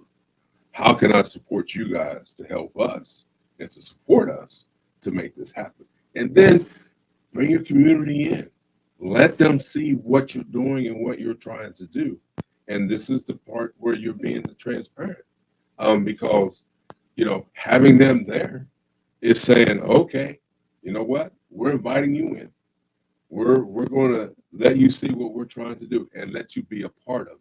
Have a say in this. Because you can get your questions answered and you can take it back and let your community know what's going on and everything. So is it fair to say that you're going to be a pretty accessible representative? There's been some concerns that some of our local politicians are not accessible to all. They're accessible to some. It depends on how you are labeled. Yeah. Are you labeled? Are you considered by the powers that be to be a leader or an organization? And so you have folks that may have organized groups, grassroots efforts, and some folks are not willing to have conversations with those entities. So is that something that, it's like, hey, if you're not KCR, Birmingham Housing Authority, maybe check in with them or send your email in. But, no, I don't want to, I'm not going to, That's not me. Okay. That's not me. Even if I try to be, I get in trouble because I talk to everybody. Because I want to know. Because if I can do something to help, then that's what I want to try and do. I mean, I can't be everywhere at all times. Right. I'm not saying that, but I will try to be accessible as I possibly can. I'm not going to shun away from who I am and what I'm doing and what got me where I'm at today, because this is my community. In order for this to continue to be my community, I need to be in my community, which means I need to be talking with people on that level and that aspect of it. I might not have all the answers right there and then. And it may take me some time to get certain answers. But accessibility, you know, I don't turn anybody away. If you're going to yell at me, then okay, yell at me. Because then there's a reason why. And I need to understand why you're yelling at me. Because if I could do something to change that, then now we can have a conversation. And then we can get to the root of the matter and find out what we can do to solve it. Mm. So, but no. Well, let me ask you one final question under homelessness and housing as we go into education. I'm gonna give you a story. I won't reveal the name, but it's someone we mutually know, and came up with a great idea which I hadn't heard. Right, Sure. and when Harrison closed, right, tragedy, they had to close for whatever reasons it did. Folks were like, "Hey, why not just move the shelter over there to Harrison?" Right, and there were some issues with why. Like there's asbestos inside, and then it's sat empty for so long, and now it's not safe. But this individual, and I don't want to take credit for this, so if you're listening, you're watching, I'll give the credit to you. I said, why not use the parking lots, right? And then or the parking garage, right? Because those aren't inside the building, and you're making an outdoor shelter. Uh, that is, you've got that space. It's not really in the residential. Um, do you have any ideas? Having that lived experience of being homeless, working with folks that have been homeless and advocating for them that you want to take to Olympia as soon as you're in and able to push through some of your own bills. Do you have any solutions that are kind of at the ready that you've been milling around? Um, Solutions, possible ideas, maybe. Okay. Because again, what you think is a solution for one might not be the same solution for the next or the other person. But I think it's a matter of keeping an open mind and an open concept. The parking lots, the military tents and everything of setting those up like they did for COVID Hmm. and whatnot. Um, We can do it. we can do it, We have done it. and we have done that. And it's just a matter of, you know, looking at it in a different light, in a different sense to figure out what can we do to accompany that and make it homey, make it, a livable space for all. And then what can we do to come off of that? Because I'm telling you, as a soldier being over in the desert, um, and you're visiting one of those hospital tents and everything, thinking that, oh, it ain't gonna work. It's one of the best things out there when you have nothing, Hmm. because it does what it's supposed to do. It provides shelter, it keeps heat in, it keeps the cold out, but it also allows you to live as a human being and be present and be there. So Well, and I take it to triage and do some pretty major trauma care, right? it does. In I field. mean, yeah, and the fact that it's sterilized. You Mm. can sterilize it. I Wow. mean, you could do what you need to do because that's what it's set up to do. It's set up to be ready to combat the elements, and anything else that's going on. So when you sit there and you say the parking garage, I'm not saying that that's a bad idea, but if you look at that concept of that, then you look at the vent system in there. You look at the structure of how are you going to use that, and is an environment ready? You know, um, what are the safety concerns within that concept of that structure itself? So looking at it in the aspect of all that. Yeah, but how long would it take for someone to do a structural plan or take samples of carbon monoxide levels? I It's a mean, it process. is open air, Well, yeah, but it is, again, but we've been it dealing is, with this issue for but again, while. it's what's in that concrete and then what's in that structure itself that you've got to worry about containing. I mean, when you look at it, you can put a military tent up in a matter of minutes, an hour, maybe two, But then depending you on the just cost use the structure. parking lot. Don't do the garage. Don't Right, put it underneath. exactly. Just put it on the parking lot. Exactly. You can do that. Mhm. And then again, you can also build off of that and continue. And then looking at, you know, the tiny homes as well, that construct, the placement of those and where that's at, and then how that gets set up. So you have the pros and the cons of both aspects of everything else. It's just a matter of getting everyone together and looking at it and then coming up with a reasonable solution to possibly encompass both. You know, as you say, find that common ground to where we can do this and this to benefit those. Because if you can, and you know this, is not everybody's going to want to come inside. That's true. Not everyone is.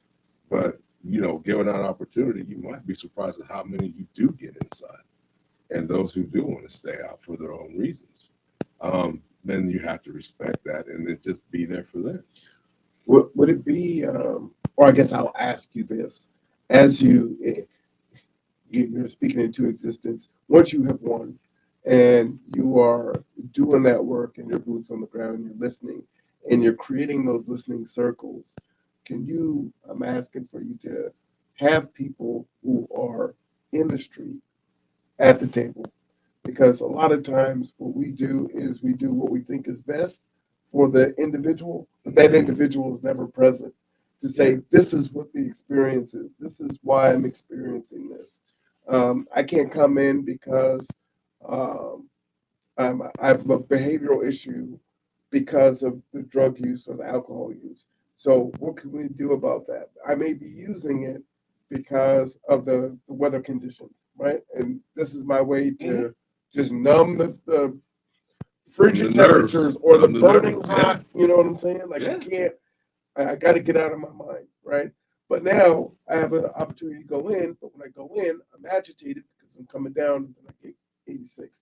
So what can be done uh, where their voices are also heard, where we can find that solution? Because they're very resilient and industrious in the ways that they survive in those elements. Bring them to the table. All right. I mean, that's it. You can't do anything for me because you ain't me. Mhm. But yet, if you have this lived experience and you see what's going on, and if I'm not bringing you to the table and I go out and change everything, and I'm doing more harm than I am good. I don't want to hurt my community.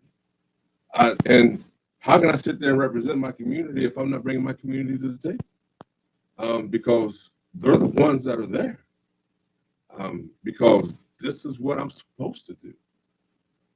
It's important, and I see that today. Is that again?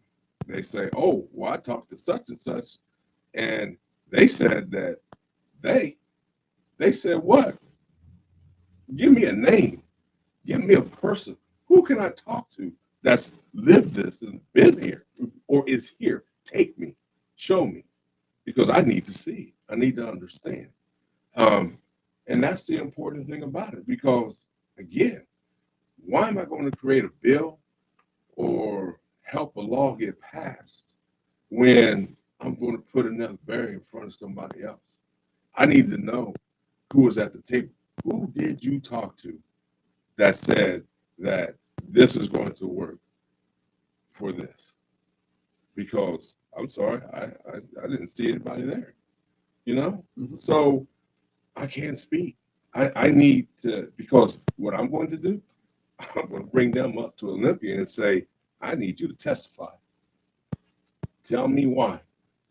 Give me the reason why you're supporting this bill that we're putting in place to take place to help.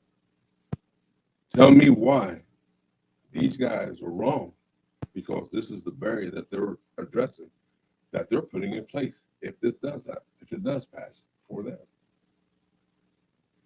Let us know. I mean, that's the whole thing about it. That's the whole thing about coming up there and saying and giving the reasons why and helping them understand. Because again, you're speaking to a committee, and that committee is there to help understand that if this bill does get passed, then it's affecting all, not just a portion. Mm-hmm. So that's the thing. So, you know, I want to empower people to use their voice. I want to empower people to be strong and come up and say, regardless of where you're at and who you are, your voice matters. You matter. And that's the thing. And that's strength in community. That's community. That's true community representation. And what's going on. So, you know. Well, and I would just say, I think that would require us to do something different. We have these hard lines of, send it in an email, or you've got, 3 minutes to speak. And the folks that need to express their lived experience may not be of sober mind when they're doing it, and may need more time to articulate their point. And it's going to be hard to understand it coming from them, but it's important that it comes from them because the truth is in there. If you have the patience and the temerity to listen through and sift through it, right? Instead of saying, hey, when you're sober and you're good, come and talk, and then I can hear what you're saying.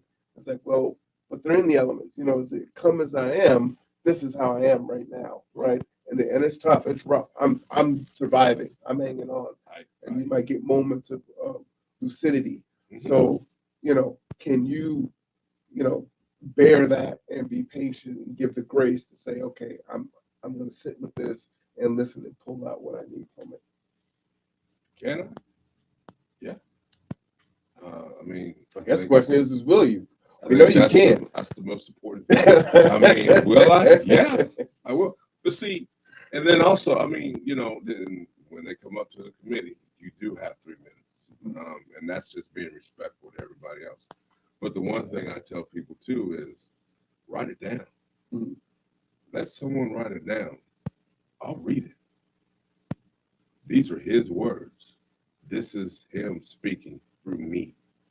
And I want everyone to listen and understand, because that 3 minutes is a long time.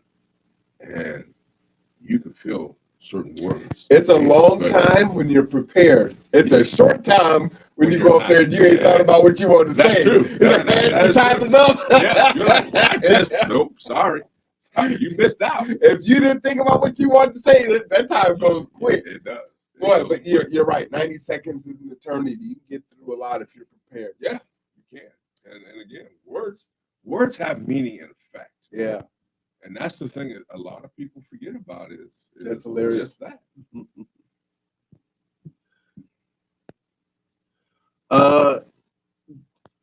Martita says, thank you, Shannon Turner. And Joe says, I'm going to count on you to make it your business to bring these folks to testify in Olympia when their voices are needed. It is not easy for down and it folks to advocate for themselves. No. They need a champion. And that's just what I was talking about. Absolutely agree with that, Joe. And that is true, Joe. And I would be more than happy, again, to stand up and represent that, because that's true. I mean, because they're walking in, and they may not get the time of day. But again, they still need to be recognized. They still need to be heard. And that's one of the most important things. So we're here with Shannon Turner, running for representative here, 23rd? 23rd LD. Position 2. Position 2. We've gone through 2 of his 3 main platforms, and we'll have some other questions. So we talked about healthcare. We talked about homelessness. Now, and both of these are near and dear to my heart, but you actually have 3 of the 4 that I was campaigning on. So they're all dear to my heart. They're all. Yeah. Education is definitely a big one for me. So please talk about education, why it's important. And again, before you answer, please like, subscribe, and share. These conversations don't get pushed out onto YouTube and the algorithm. And so only through you thumbs upping it and sharing it will that happen. And again, the purpose is, you've got League of Women Voters, you've got BCAT, you have other agencies that interview candidates and things of that nature. But we don't have spaces for candidates to come to hear from us right? And so you have to log in. And the League of Women Voters is fantastic. Great people. BCAT is awesome. I know many of them, and they do really good work. And without them, it would be a void, a black hole of information in regards to what's going on here politically in the community.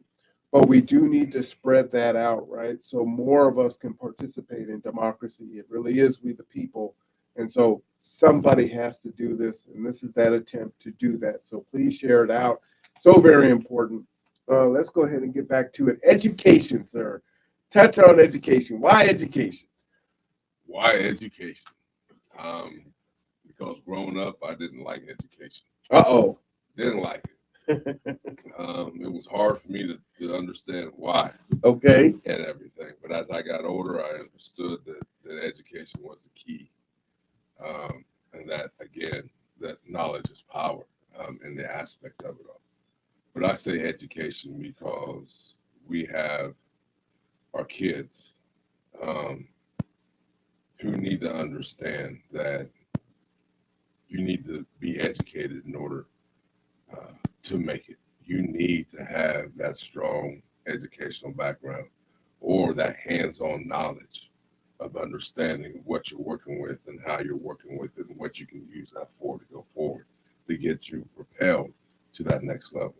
I've sit there and I've watched too many barriers be placed because of financial issues, the medical issues, living circumstances that we place upon families in order to say, look, you're either going to learn or you need to go to work in order to survive. Mm. Instead of meeting them and saying, you know what, let us take care of you on the survive part so that you can go to school and learn to help better our systems to address things, and the school pipeline to jail, from the school to the prison, how that affects, you know, our black kids and our minority students. Um, that's why it's important because we need to understand that our history is being taken away. It's not being taught. And what was then is not now. Um, it's being whitewashed. Mm. Um, and this is one way to just say that, we're here, our history, man. We are a part of America. We are American history. Um, and that my ancestors did what they did to make America great and to have the opportunities that we have. Um, even though you did what you did, now it's our turn to be the betterment of it all, to address those barriers, to address the system that's in place, to address the fact that, we need minority teachers to come in and to teach, to address and say, you know what, I got your history right here. Let's learn, let's educate and go out and then populate and then go forth from there. Um, so that's why education is important, you know, and those who have disabilities. See, we ain't touched about those who have the disabilities portion of it, how we're not addressing that and how we lack in that area so much. Um, it's like, well, geez, they don't matter. And they do matter more than anything else, you know. And it's funny because we never think about IEPs or special disabilities unless it's something that happens to make us think about it. But that's something that should be out in the forefront.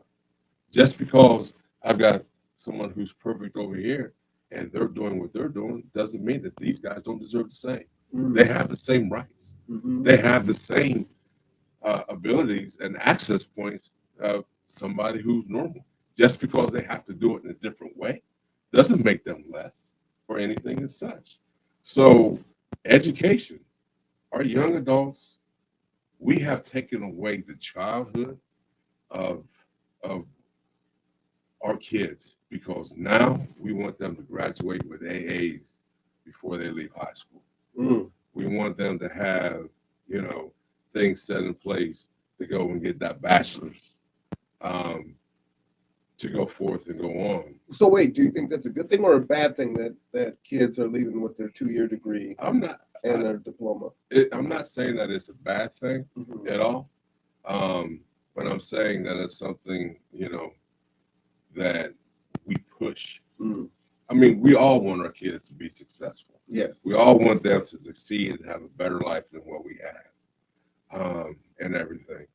But I also want my kids to understand what it's like to be a child, Mm. to go out and enjoy life as a child. I just was having this conversation on the phone earlier. And with you before. Yeah. Yeah. Um, Just talking to you. and embrace that childhood to go out and have fun, and learn, do the sports, and understand that your education is going to be there, and I can assist you with that. And there we got things in place and grants out there to help you get there. But I don't want to take that innocence away from them, because then all they do is put so much pressure on themselves that it's like, oh geez, I either make it or I don't, which leads to mental strain, which leads in some cases a breakdown, which you end up getting that PTSD from, because now you got to talk to a counselor, which could lead to suicide because of the pressure and everything else and the strain. So, but we have to look at it as a whole. So it's a fine balance. I'm not saying that it's a bad thing, but what I'm saying is I think that it's a choice that our kids should make, because they're in high school to learn and everything. They know whether or not they want to go forth to college. They know whether or not they're going to get that scholarship to go to a school to play sports or whatnot. And they know from the point of them getting into that 10th grade level, that sophomore year, on what that grade looks like. So you know whether you're going to maintain a certain GPA and go forth. But I've seen it where the pressure on some of these kids to go forth and to go to school, like they have to go to school, because their life depends on them going to school. I've seen that pressure, and I've seen kids snap and do the wrong things, and everything. And again, you address these barriers because the situation's at home. They've got to contend with that. And so again, to me, it goes back to that foundation, because I want to do what I can to have the parents involved. Because if my parents are engaged and involved, then I can understand what that home situation looks like. I can understand what is needed for that child to become successful, and where that child's direction and path is going, in that aspect of it. So I look at it from all aspects, and I keep an open mind of all aspects, Mm-hmm. and everything. My daughter is doing Running Start, and I'm proud of her for doing that. And that's something that she chose to do. And she chose to do that because of the fact that she's seen what I did and her mom did at OC, because we were both student body presidents, and the community and what that encompassed and everything. So, but I also see the stress that she wears on trying to do the college thing and yet maintain the high school and go through those classes and everything, and to be there and whatnot. So it's a fine line. So understanding, just how important the education is, um, and what we can do with it if it's done the right way, it's huge. And then addressing, like I said, the system, because a black male is stereotyped because of the fact the only way you're going to get out of this area is if you're playing sports, or if you're doing something in sports in that arena, because that's how you're viewed. And if you ain't doing that, then what are you doing out on the streets? Who you running with? Are you selling? You know, so you get placed into that category, and that's wrong. Right. That's just wrong. I mean, so again, you go back and then you look at what's going on as a whole.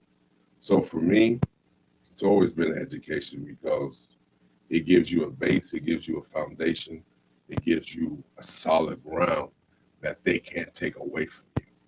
No one can take away your graduation. No one can take away that diploma. No one can take away that you have that bachelor's or that master's or you get that doctorate. They can't take that away from you because that's what you earned, because that's what you wanted to do, and because you're successful at it. And I hear that. Let me push back on you a little bit on that. I hear that, we tend to say, they can't take this from you, but they can keep you from using it. There's a lot of bachelor holders working at Starbucks. No, You know what I mean? I didn't say they couldn't. I didn't say they could not. I didn't say that. I said they can't take it away. But yes, they can't take it, but it ain't working you know what? Yes, they can. I mean, and that's one of the things too, because I agree with you. Somebody has I remember, I can't remember where I was at, and somebody came up and they said, "Yeah, I got a master's." I said, and it might have been they were working at McDonald's as a manager. I said, "You got a master's and you're doing this?" I mean, and no disrespect was intended or anything. I was just shocked. Yeah. And he said, "Yeah, because everywhere that I went and applied for, they said I was either too overqualified, too underqualified, or I'm sorry, we don't have space for you right now. Mm-hmm. So come back and see us in 3 months, and then we'll see where you're at." So you got no choice but to come back, and then it's like, well, you wasted all this thousands of dollars to get this, Tens of thousands. yeah, and you're right, you can't use it, and I heard that a lot, and it's sad, it's true though. And I don't understand that. And that's one of the things that really baffles me and it really frustrates me because, we're all sitting here looking, those who say we're looking for employment and everything. And we have these degrees. And yet. That's not the employment that's available. No, it's part of it. And then as you age, right? Well, now you command more salary because of your previous experience, right? Exactly. So I'm going to go with the younger green person because I can pay them less, right? So that's one of the things. Yeah. And you keep getting older, like you said, overqualified, right? So you get pigeonholed in that. Now they're starting to do away with requiring degrees, right? Like KCR is doing that. We're more concerned with your lived experience and whatnot, and that's great. But for those that have earned the degree and got the student loan debt there, you got to take care to pay for it. I'm right It's there like, with so you. what am I supposed to do then, right? So Right. then it becomes this issue, and it's a huge trap. And what people should realize, and this is just a segue, I saw something in the news where Biden has done some loan forgiveness. But for that loan forgiveness is such a strict, narrow path, right? You have had to make payments, I believe, for 10 years, not missing any payments. And so there's only the people that were able to pay off their loans and never go into forbearance and deferment are going to be able to benefit from that, right? And so I was like, oh, hey, he did this great thing. It's not true for most folks that are suffering, right? Which is usually how it is. You talked about it all the time, right? You do something here, but there's this effect over here, and it's not actually helping these people. Exactly. Right? But now everyone is saying, maybe if I'm a one-issue voter or a few-issue voter, I'm like, well, that's why I'm voting because this was important to me, but then I don't even qualify for it, or my loved ones didn't qualify for it. So it's one of those things. But I wanted to ask you, I didn't print out the sheet for this, but you probably know about State Bill 5830 and House Bill 1270, which is establishing a Washington Commission for Boys and Men. If you haven't, what's really powerful about this, let me hand this to you so you can look at it. These are all Washington state statistics. Men dying by suicide, 78% of deaths by suicide under age 25 are men and boys. 77 of all deaths by suicide are men and boys. Overdosing, 71% of drug overdoses are boys. 72% of opiate overdoses are men. 66% of alcohol abuse deaths are men. Wow. Incarcerated, all Washington State, 94% of prison population in Washington State are men. 91% of youth juvenile rehabilitation, boys. 91% homelessness, 63% men homeless. 70% of the unsheltered, men, state of Washington. Uninsured healthcare, 65% of those uninsured are non-elderly adults, are men. Failing in schools, because we're talking about education, 60% of high school dropouts are men. 50% of our boys are not meeting ELA standards from grades 3 to 8. And then we're underrepresented in mental health counseling, only 25% male. We're underrepresented in elementary health, 18%, and 16% represented in social work. And so when you hear all that, I try to, as a new advocate, right, out and about, talking about it more, because I've always been an advocate. It's not a zero-sum game in my mind. We still can advocate for our girls and women, but our boys are being hurt. And when you look at, grades 3 through 8, and you're talking about Head Start and kids getting that solid footing early on, that those are huge issues. We also talk about the school to prison pipeline. This is how these things happen, right? I can't read. I'm illiterate. My math skills are bad. What am I doing in school? Do we need to, and I know I'm hitting you with a fire hose, do we need to revamp what school looks like? Because it's not, the cookie cutter mass assembly is not working anymore for a majority, right? We're talking about majorities here. Right. So what do? My fear is with AI, do we see even more erosion of teachers and go more to automation and technology and remove the personal piece of it, right? And then what are those options after our boys either drop out or graduate from high school, don't go into the military? What are their options? Just kind of your thoughts on that. I gave you a whole bunch there. Wow. But this bill has, I think, one more Wednesday. And if there's not enough support, it's going to drop. So one, I would ask you, would you support this bill? And if it doesn't make it this year, should you win, will you push and be one of those advocates that would sign on? This has bipartisan support. And then, I just wanted to get your thoughts. This is wow. And this is Washington State. This isn't nation. We're just talking about the state here. Yeah, and I'm in awe. These numbers are staggering. It's so high, and it's really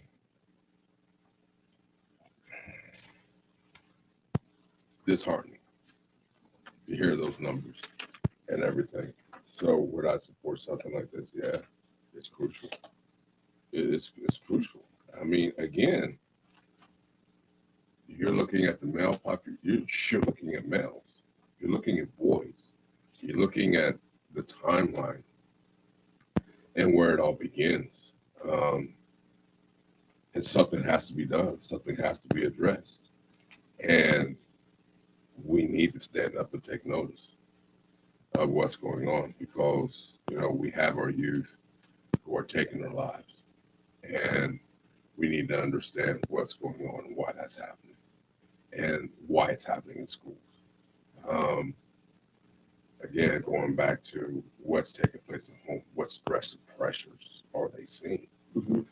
And the fact of that, and what are we missing at school? Because there's got to be signs and everything that's there, that's being taken.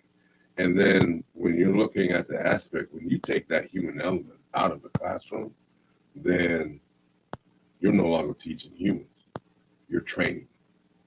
Because that's exactly what it is. Because you're putting on a program that is repetition and kind of robotic and saying, this is what this is what you need to learn. Yeah. And this is the reason why somebody thought this was important enough to put in here. Mm-hmm. not tying it into anything else, not tying it in. Well, if you do this, this is what could possibly happen to you and your family or your siblings. Um, and then the effect that it's going to have on your community as well. So, yeah, I would definitely support that. That would be something that, and when you get bipartisan support, that's saying a lot. Yeah, this has bipartisan support. It just It's- may not it's- have enough of it, to push it through. But It's saying a lot. I Yeah. mean, and when you look and you hear about certain things and issues, again, you don't necessarily hear males. There's no male aspect of it, and nothing against the women or anything as such. But we are a male population. We put more stress and pressure on ourselves because we're grouped and looked at. This is who you're supposed to be. This is what you're supposed to be like. This is who you're supposed to be like. This is what you're supposed to do. This is how you're supposed to do it. And this is where you should be doing it and leading it. You should be carrying me, not me carrying you. Mm. So, and depending on your family structure and your family situation, that starts at a young age. It does. And we put it off on our kids.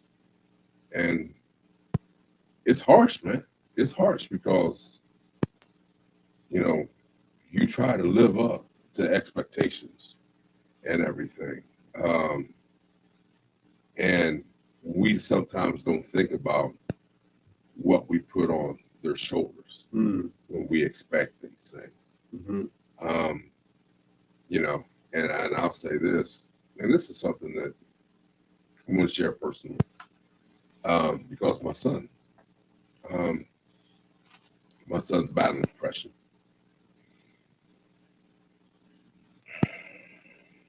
Didn't know,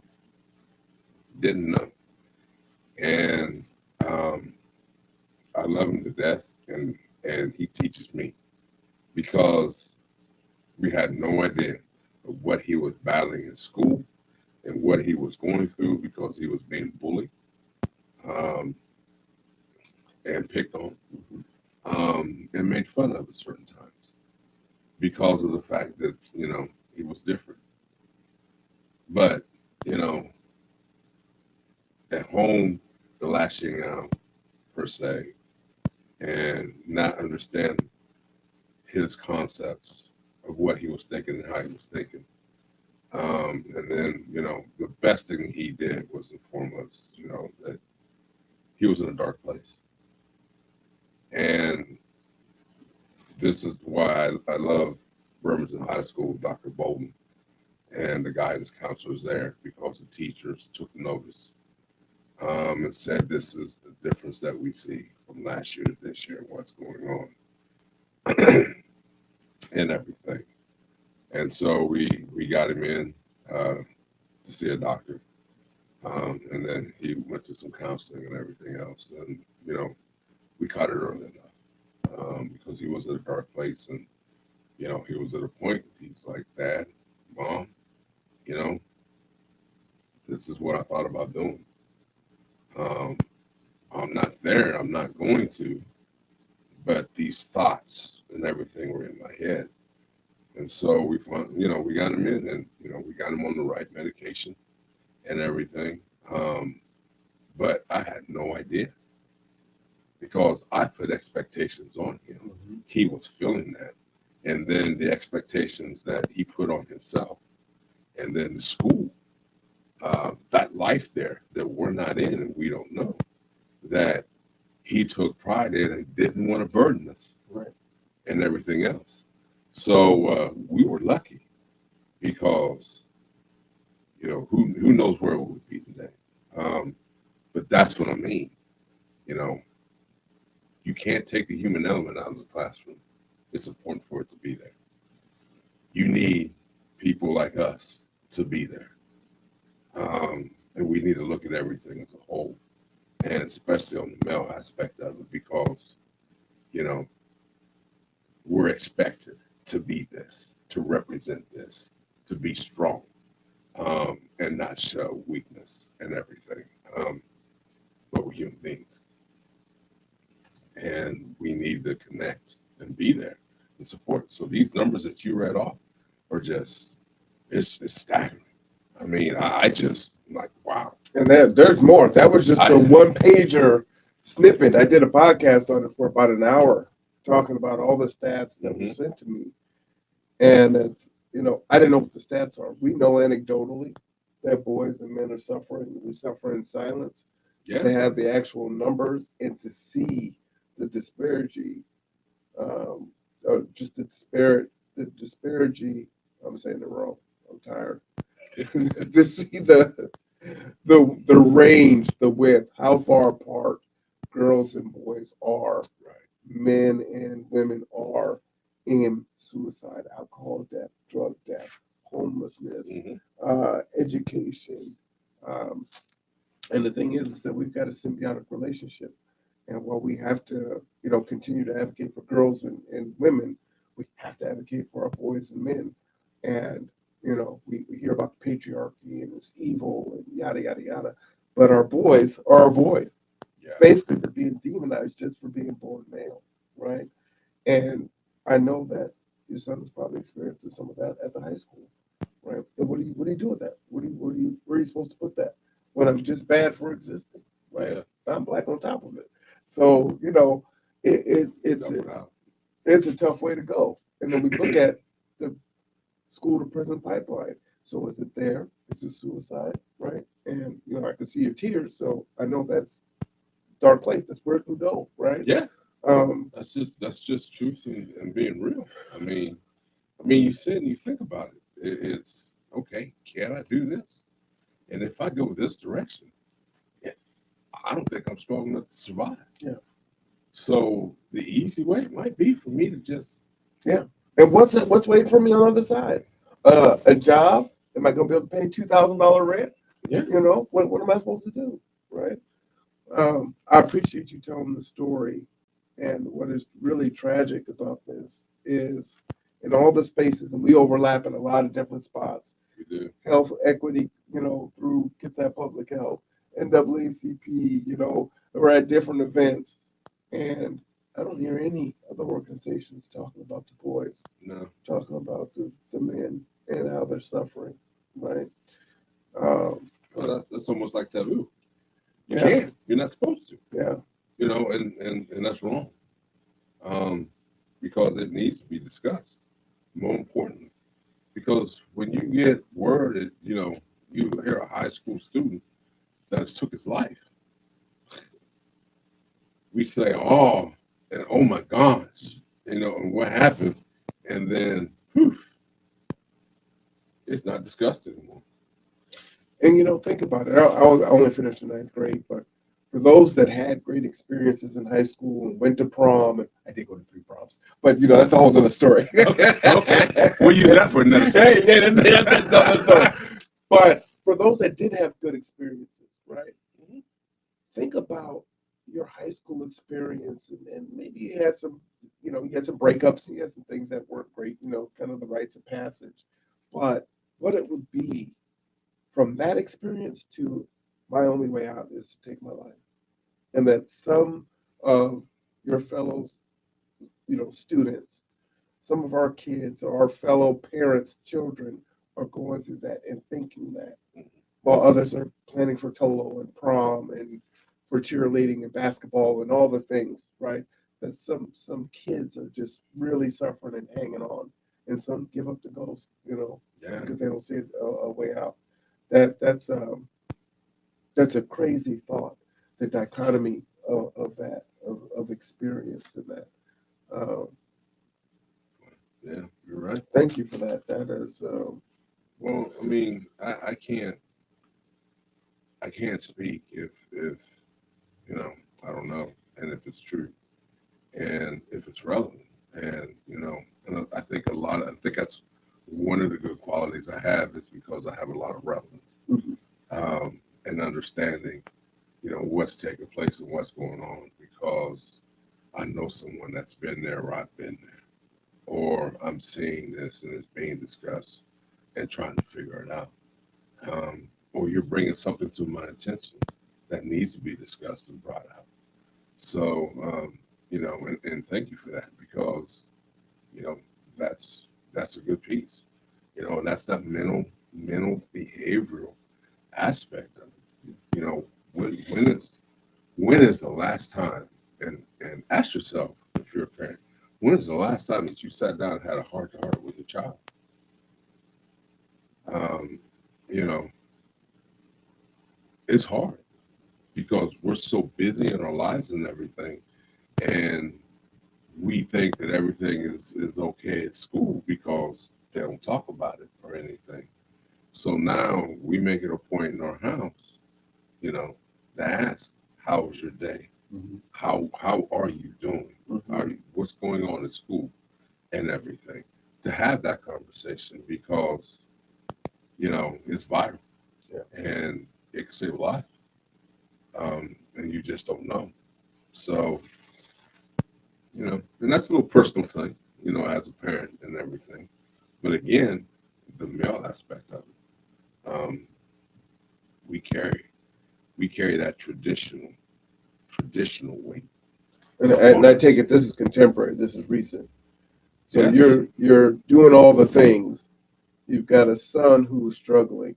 You've got a little bit the baby Yes. that is struggling physically, Mhm. and you're going through all that all at the same time, and still going to work, and still doing NAACP, and still going to the meetings. Right? You didn't miss a beat. You were No. there for Project Connect, right? Which is next week. Shout out to Week. Project Connect. That's Right? it, You baby. were there, Doing right? it. I'm Doing, doing it. still doing it Yeah. all, and we all knew about your daughter, right? Because that was on Facebook, and remember the food Yeah. and all that. That But your community son, support. that was more of a silent piece. That is the silent piece. But there's a silence with you too, right? There Your is. son is going through something silently that's coming out, but you're also silent about that. You know, and people are like, how the hell did he make it through just the daughter and doing all this stuff? And now you're hearing about the son too. It's like, well, damn, Superman. What is your cape in the I clean? don't know about that Superman thing, but and this is where I'm lucky enough, because I have a beautiful wife and Danielle, that I love and adore, and I'm blessed. I am so blessed to have the opportunity, and I think this is why I think this is my calling, because I've been doing public community all my life. From the time I went into the military, from me going out and running down the street to my best friend's house when I was a little kid, going back to the military, and then doing this. The thing is that I've seen and done so much and lived through so much and understand those dark places and the mental aspect of it and the behavioral aspect of it. The medical side of things with my daughter twice, because when she was first born, she was incubated as a baby, and she spent 90 days in the NICU along with Danielle. And that's how I know that she's blessed to be here. And then to go through that process 3 years later. Um, so I'm a walking testimony. So, but I love my community. And if I can do this, then I know anybody can do this. It's just a matter of giving them the opportunity and the resources to be able to do that. You may have some people sit there and say, I'm not qualified to do and run, that I don't need to be up there in the house because I don't have the qualifications to be there. What qualifications do you need? Because I'm sorry, I think I have the qualifications of being there, because I'm bringing what you're asking to be told, which is the relevance and the relationships of the stories and the purpose and the whys. That's what I'm bringing. And the difference is I'm bringing it in a minority perspective and a veteran. And so, and I believe that this is the first, and I would be the first Black veteran to be elected into this position. Wow. So you'd be So making history on again, top I'll of be it. making history on top of that. Wow. And then breaking down the barriers, because if I could do this, Mhm. why can't somebody else? Why can't someone else do this? I don't have a master's degree. I'm not a lawyer. But I've served. I've walked the sands of Iraq. To come back and walk these streets here in Bremerton, in Paulsville, to support my, native friends at the tribe and be there and march alongside to do that. So how am I not qualified, as some people would like to say? So, that's just me. And because I love what I do, and I do it for my family as well as my community. Mm. Well, that would be the way to end, but I can't end without asking you some questions about Black Americans and this and what you will do and how you will represent us once you get there. Me and several others here in this community believe that reparations are owed to foundational Black Americans. Actually, we will be putting out a statement. It's being refined right now. We'll be asking the City Council to approve that resolution. We'll also be trying to take that to Olympia also. But we believe that that is one of the United States' original sin, aside from what they did to the indigenous here, and they have not atoned for that. Um, so I want to get your take on, do you agree with foundational Black Americans being owed reparations? Is that something that you would advocate for? Should you find yourself elected? Uh, and, I'm not really interested in so much saying, oh, this city should pay reparations or the state should. I think federally is what we're looking at. Mhm. I just want to get your thoughts on reparations. One, do you support it?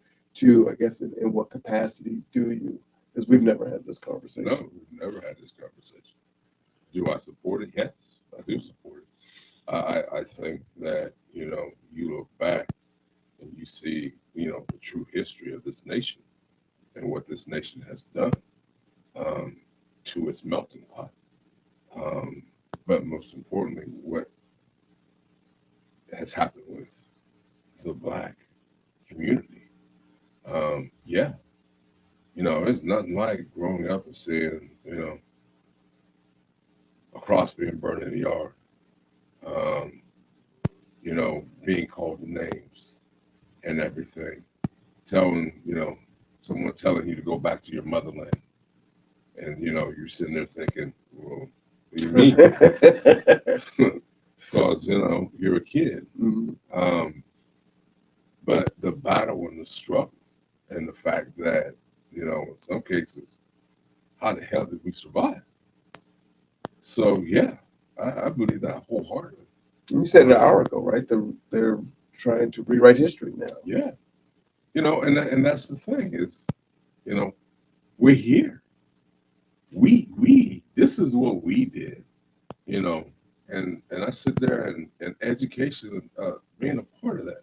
And I said, you know what? We didn't get on a boat or a speedboat to come visit America and say, oh, we're going to be here. We were taken. So that's what that is. That's the truth. And that's it. And that's documented everywhere. But you don't hear it. You don't see it anymore. So, yeah, I fully support that.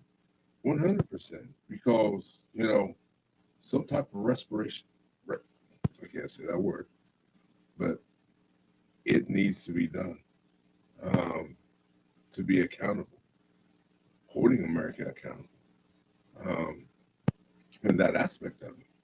So yeah, I'm definitely strongly on board on that, and where we're at right now and going forward, because again, you look at it, um, we're standing on the backs of those who came before us in that foundation, because without that, we wouldn't be sitting here today. having this conversation and being able to do what we're doing. Well, the United States wouldn't be what it was, right? I mean, No, they had a tobacco industry, and slavery no, allowed cotton to be to done and the become this, gin. yeah, Yeah, to and I take mean, over and become a exactly, world power. exactly. So when you sit and you look at it, yeah, um, it is that in that aspect in that time frame. It definitely. And you look at it across the federal level. I mean, we're still dealing with what we deal with today. You know, walking down the street, you know, with my kids. At one time in Paulsville, being called the names, Mm. and then making sure that my family can get to a place that's safe, where I have to sit here and stop just to make sure certain Wow, people, wow, you know, yeah, ain't following behind. yeah, You know, and then being told, you know, go back to your motherland. You don't need to be here. You don't deserve to be here. Yeah. So we still go through it. Mhm. We still go through it. But it ain't gonna deter me. It ain't gonna stop me. I'm still gonna do what I do.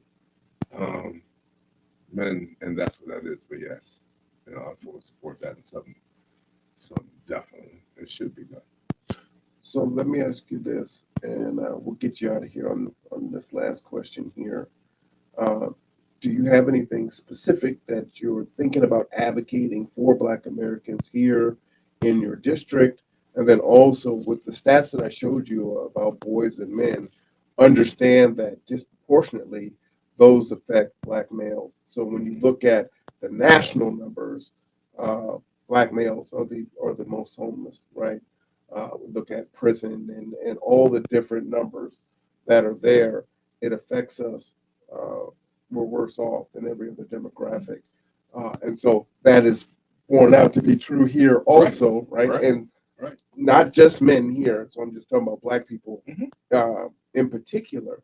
But do you have anything that you are pushing toward and advocating for where it's like, look, we need to focus on uh, Black Americans that are in Kitsap County, in this district, number two, because all of these reasons, right? Uh, that's my question to you. That's a great question. Um, to totally focus on, and no, I don't.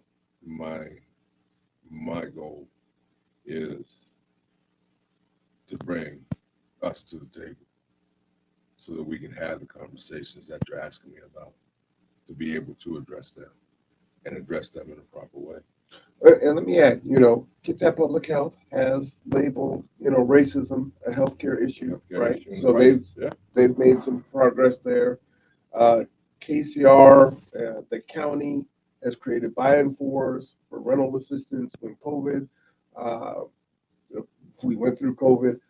My nonprofit was one of those buy-in-fors, right? And for those that don't know what a buy-in-for is, it's basically for Black people, by Black people for Black people, by the BIPOC community for the BIPOC community. And why that was is they were looking at the numbers of the people who were getting served, and we're finding that even though the Black community, low income, or the indigenous community, Pacific Islander community was this percentage of the population, they were experiencing these hardships at a higher clip, but that wasn't being represented when they were coming into getting services. Right. So that was the uh, active work of trying to address those issues.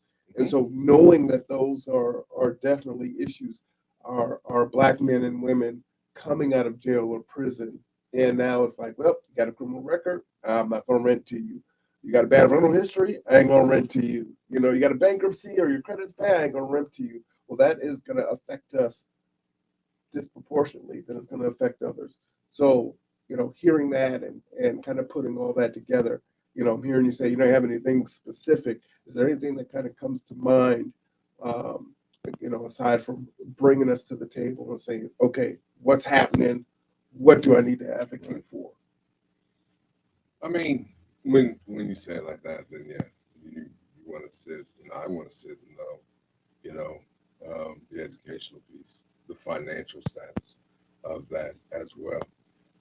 There's a pilot program in Tacoma that's being done for just first-time Black homeowners, where there's a program out there for those to go through and receive specific type of funding and resources, just because of the fact of the disparity between the Black homeowners and the white homeowners. So when you sit there and you say this, yeah, most definitely, because I think that's something that needs to be addressed, because we feel it. And when we feel it, because now we're becoming such a bigger community, and we invest so much within our community, and we feel that. So, which leads to that hardship that you were discussing and everything else. So, yeah, I would definitely sit there and look at it, and I would, talk to those officials that are in key positions and find out what those numbers are, and address that head on. And then look at possibly making and getting a bill in place to address those. So that way, we're at the forefront, we're at the table, and instead of, kind of over here on the side waiting to see what that ripple effect's going to bring. Because I see that when I'm out walking, and when you're out walking in a community and you don't have that minority person leading that walk, they should be, because they're the ones, and that's their community, and they're the ones that are being affected the most. So that is something that, yeah, I mean, I think about that. I think about that every day, because again, you look at the Black business owners in the area, and what they have to go through in order to get that business going. And then the study and everything that I've seen with Navy Federal, talking about, how their loan process worked, and this big discrimination between those who were getting turned away and those with the same qualifications as the white. They got the money, they got the credit, they got everything. And they go, yeah. I was reading that, and I just was like, wow. And this is a military associated bank that's doing this. So, and that's a systemic piece of it, right? That's hidden, and it's like, yeah. Black folks just ain't, the credit's bad, they don't have the down payment. It is what it is. It's like, well, actually, no, this is what it is over here. Exactly. So then, and this has been going on for how long? And like you said, it's Navy Fed, so they doing it to their own people. Like, wow, wow. Yeah, and that's one of the things that I love about this new program. Because I co-chair the Equity Advisory Committee for the Puget Sound Regional Committee for a reason, and they just had a presentation on this program that's for Black homeowners to go through and understanding. And now this is getting funded, and it's a pilot program, but it's again for Blacks, and they're showing them and teaching them the process and the right process of going through and getting a house. Because at first it's like, you need to run your credit, you need to run your credit, you need to run your credit. And looking at this, no, no, you don't. You're not supposed to, because you take a hit every time and everything. And so, and they're like, no, if it's legit, you don't do that until you're at this point already in the process. So there's and this is the one good thing about it, because things like this is being addressed. Now, granted, it's over in Pierce County and I think in King County for now. But if this goes the way someone's got to start, exactly, and that just opens it up, and then it goes to what you're saying, because again, it needs to be addressed. It needs to be in the forefront, because Black business owners have to battle and go through and make sure everything is done and cut and dry to a T, and everything, because you got to do it twice as good, twice as hard as the average white person.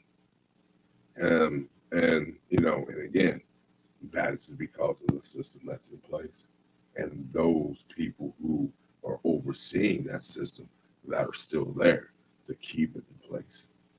Well, should you be elected, we would like to see you disrupt that system. So, Look, I've always shaken tail feathers and rattled trees, and that's what I intend to do, because you can't get nowhere without a good, solid conversation about all. Because, like I said, I have that different aspect now than you don't have that up there, from this district, because you're seeing it through a different lens, different eyes. And, I represent everybody across the board. And that's exactly what I plan to do, and how I plan to do it. So, but again, this is me. This is who I am. And this is what I love to do. well, let me tell you, one, I appreciate you coming, make yourself available. It's Friday night. You said you had a hard day. What time is it? Is it 9:30? Yeah. Man, we've been going for 3 hours straight. We've been at it, man. 3 hour And podcast, look, it's like sitting at home talking with your best Hey, friend. still good. Hey, I appreciate that. Still got several people watching. Oh, I'm gonna do something different, right? I ran, and there's these, events where it's kind of just rapid fire. You got 60 seconds to answer, right? And life isn't in a vacuum like that. You need space to, it's like wine. You need to let it breathe and have a conversation and talk about it and really, get to the crux of what people are thinking and where their mind is at. And so I appreciate you sitting here and doing this. I will reach out to your opponent, Greg Nance, and have him on and ask him similar questions. But we can do something different. And you said they'll come if you build it, and we just got to build it. This is it. So I appreciate you. I appreciate all the work you've done in the community. I've seen you firsthand as student body president. Well, before you were student body president, right? I've seen you before then, you did. and then step into that role and just kind of your ascension is like this, So it's like I'm trying to do something. I'm trying to keep up with you and everybody else. But again, and I believe you're older than I am, right? Yeah. I'll be 51 Wednesday. I got 6 on you, brother. Whoa. 57. 57. All right. 57. Why I bring up his age is this was what, 6 years ago now that we were at OC, right? Mm-hmm. And so that made you 50. You're not too old. Do not say no to yourself. What I loved about the beginning of what you said was God took all the no's away.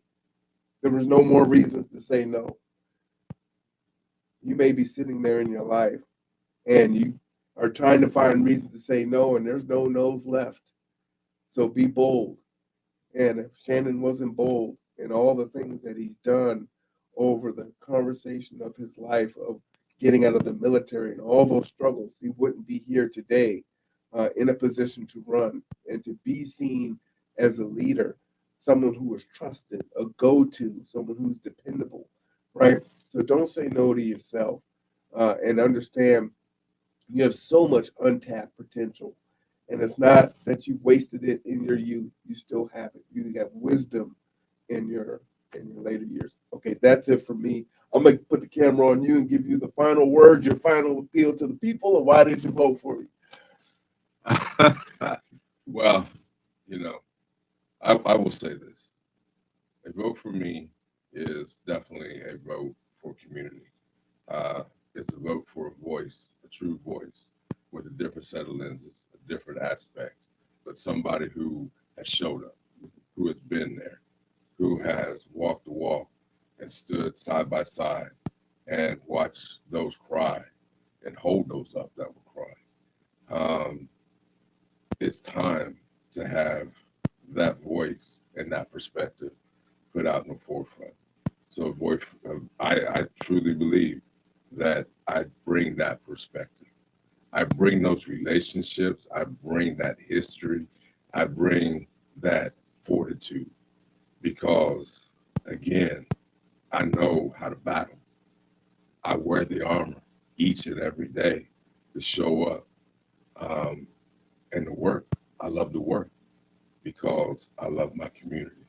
And if I can do better, that makes my community a lot better in that aspect of it.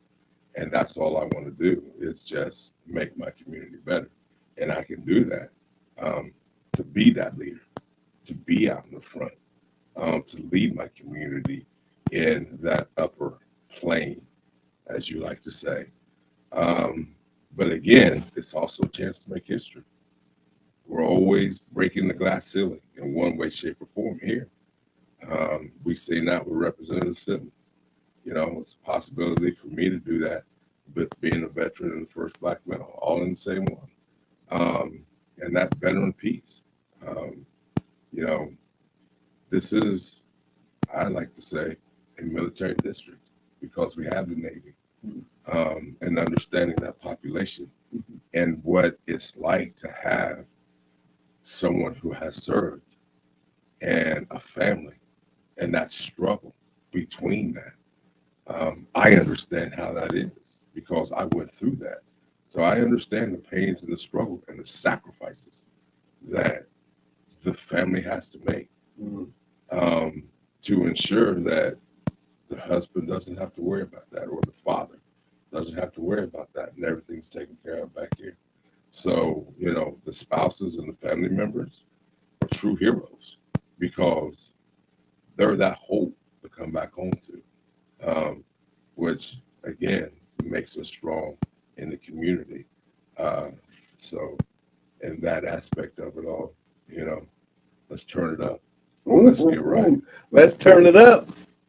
You know, the word of the night, I believe, is community. Because I wrote it down. I'm taking notes while you're talking, and I wrote it in all caps because you said it so many times. And so it sounds like community is what is truly important to you. You have shown that in the things that you've done. And again, like I said, I appreciate you. Thank you for coming on. Thanks for all the work that you've done here in this community. Thank you for your service. Yeah. By all means, community is unity. And when you unify something, you make it stronger. It can't be broken. And when it gets tested and pushed against, it pushes back as a whole, not as an individual. So, you know, community is unity, and we can turn it up like that.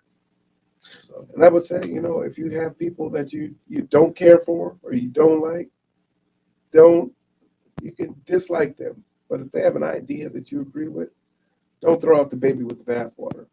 So my biggest op, if they say something that I think is right, I got to support it because it's right. I'm not going to, you know, just say, oh, no, because that person said it. They're wrong, right? We're not going to get anywhere that way. No, we're not. No, we're not. Man, where's my camera? Camera 3. All right, y'all. You have just watched our conversation with Shannon Turner. Shannon Turner running for State Representative, position number 2. Woo! You can check him out where at? Elect Shannon Turner, vote Shannon Turner. All right, it's there on the website for you. Please check out his webpage and follow him. You'll see him all over Kitsap County and even more as it comes closer to time. Sir, you have an open mic anytime you need to come by and let us know what's going on and get something off your chest, share some information. That's right. Again, we appreciate you. I am R1 Cameron. This is the Conduit Network. We will be back soon. Thank you so much. Take care of yourself. Take care of each other. Until next time.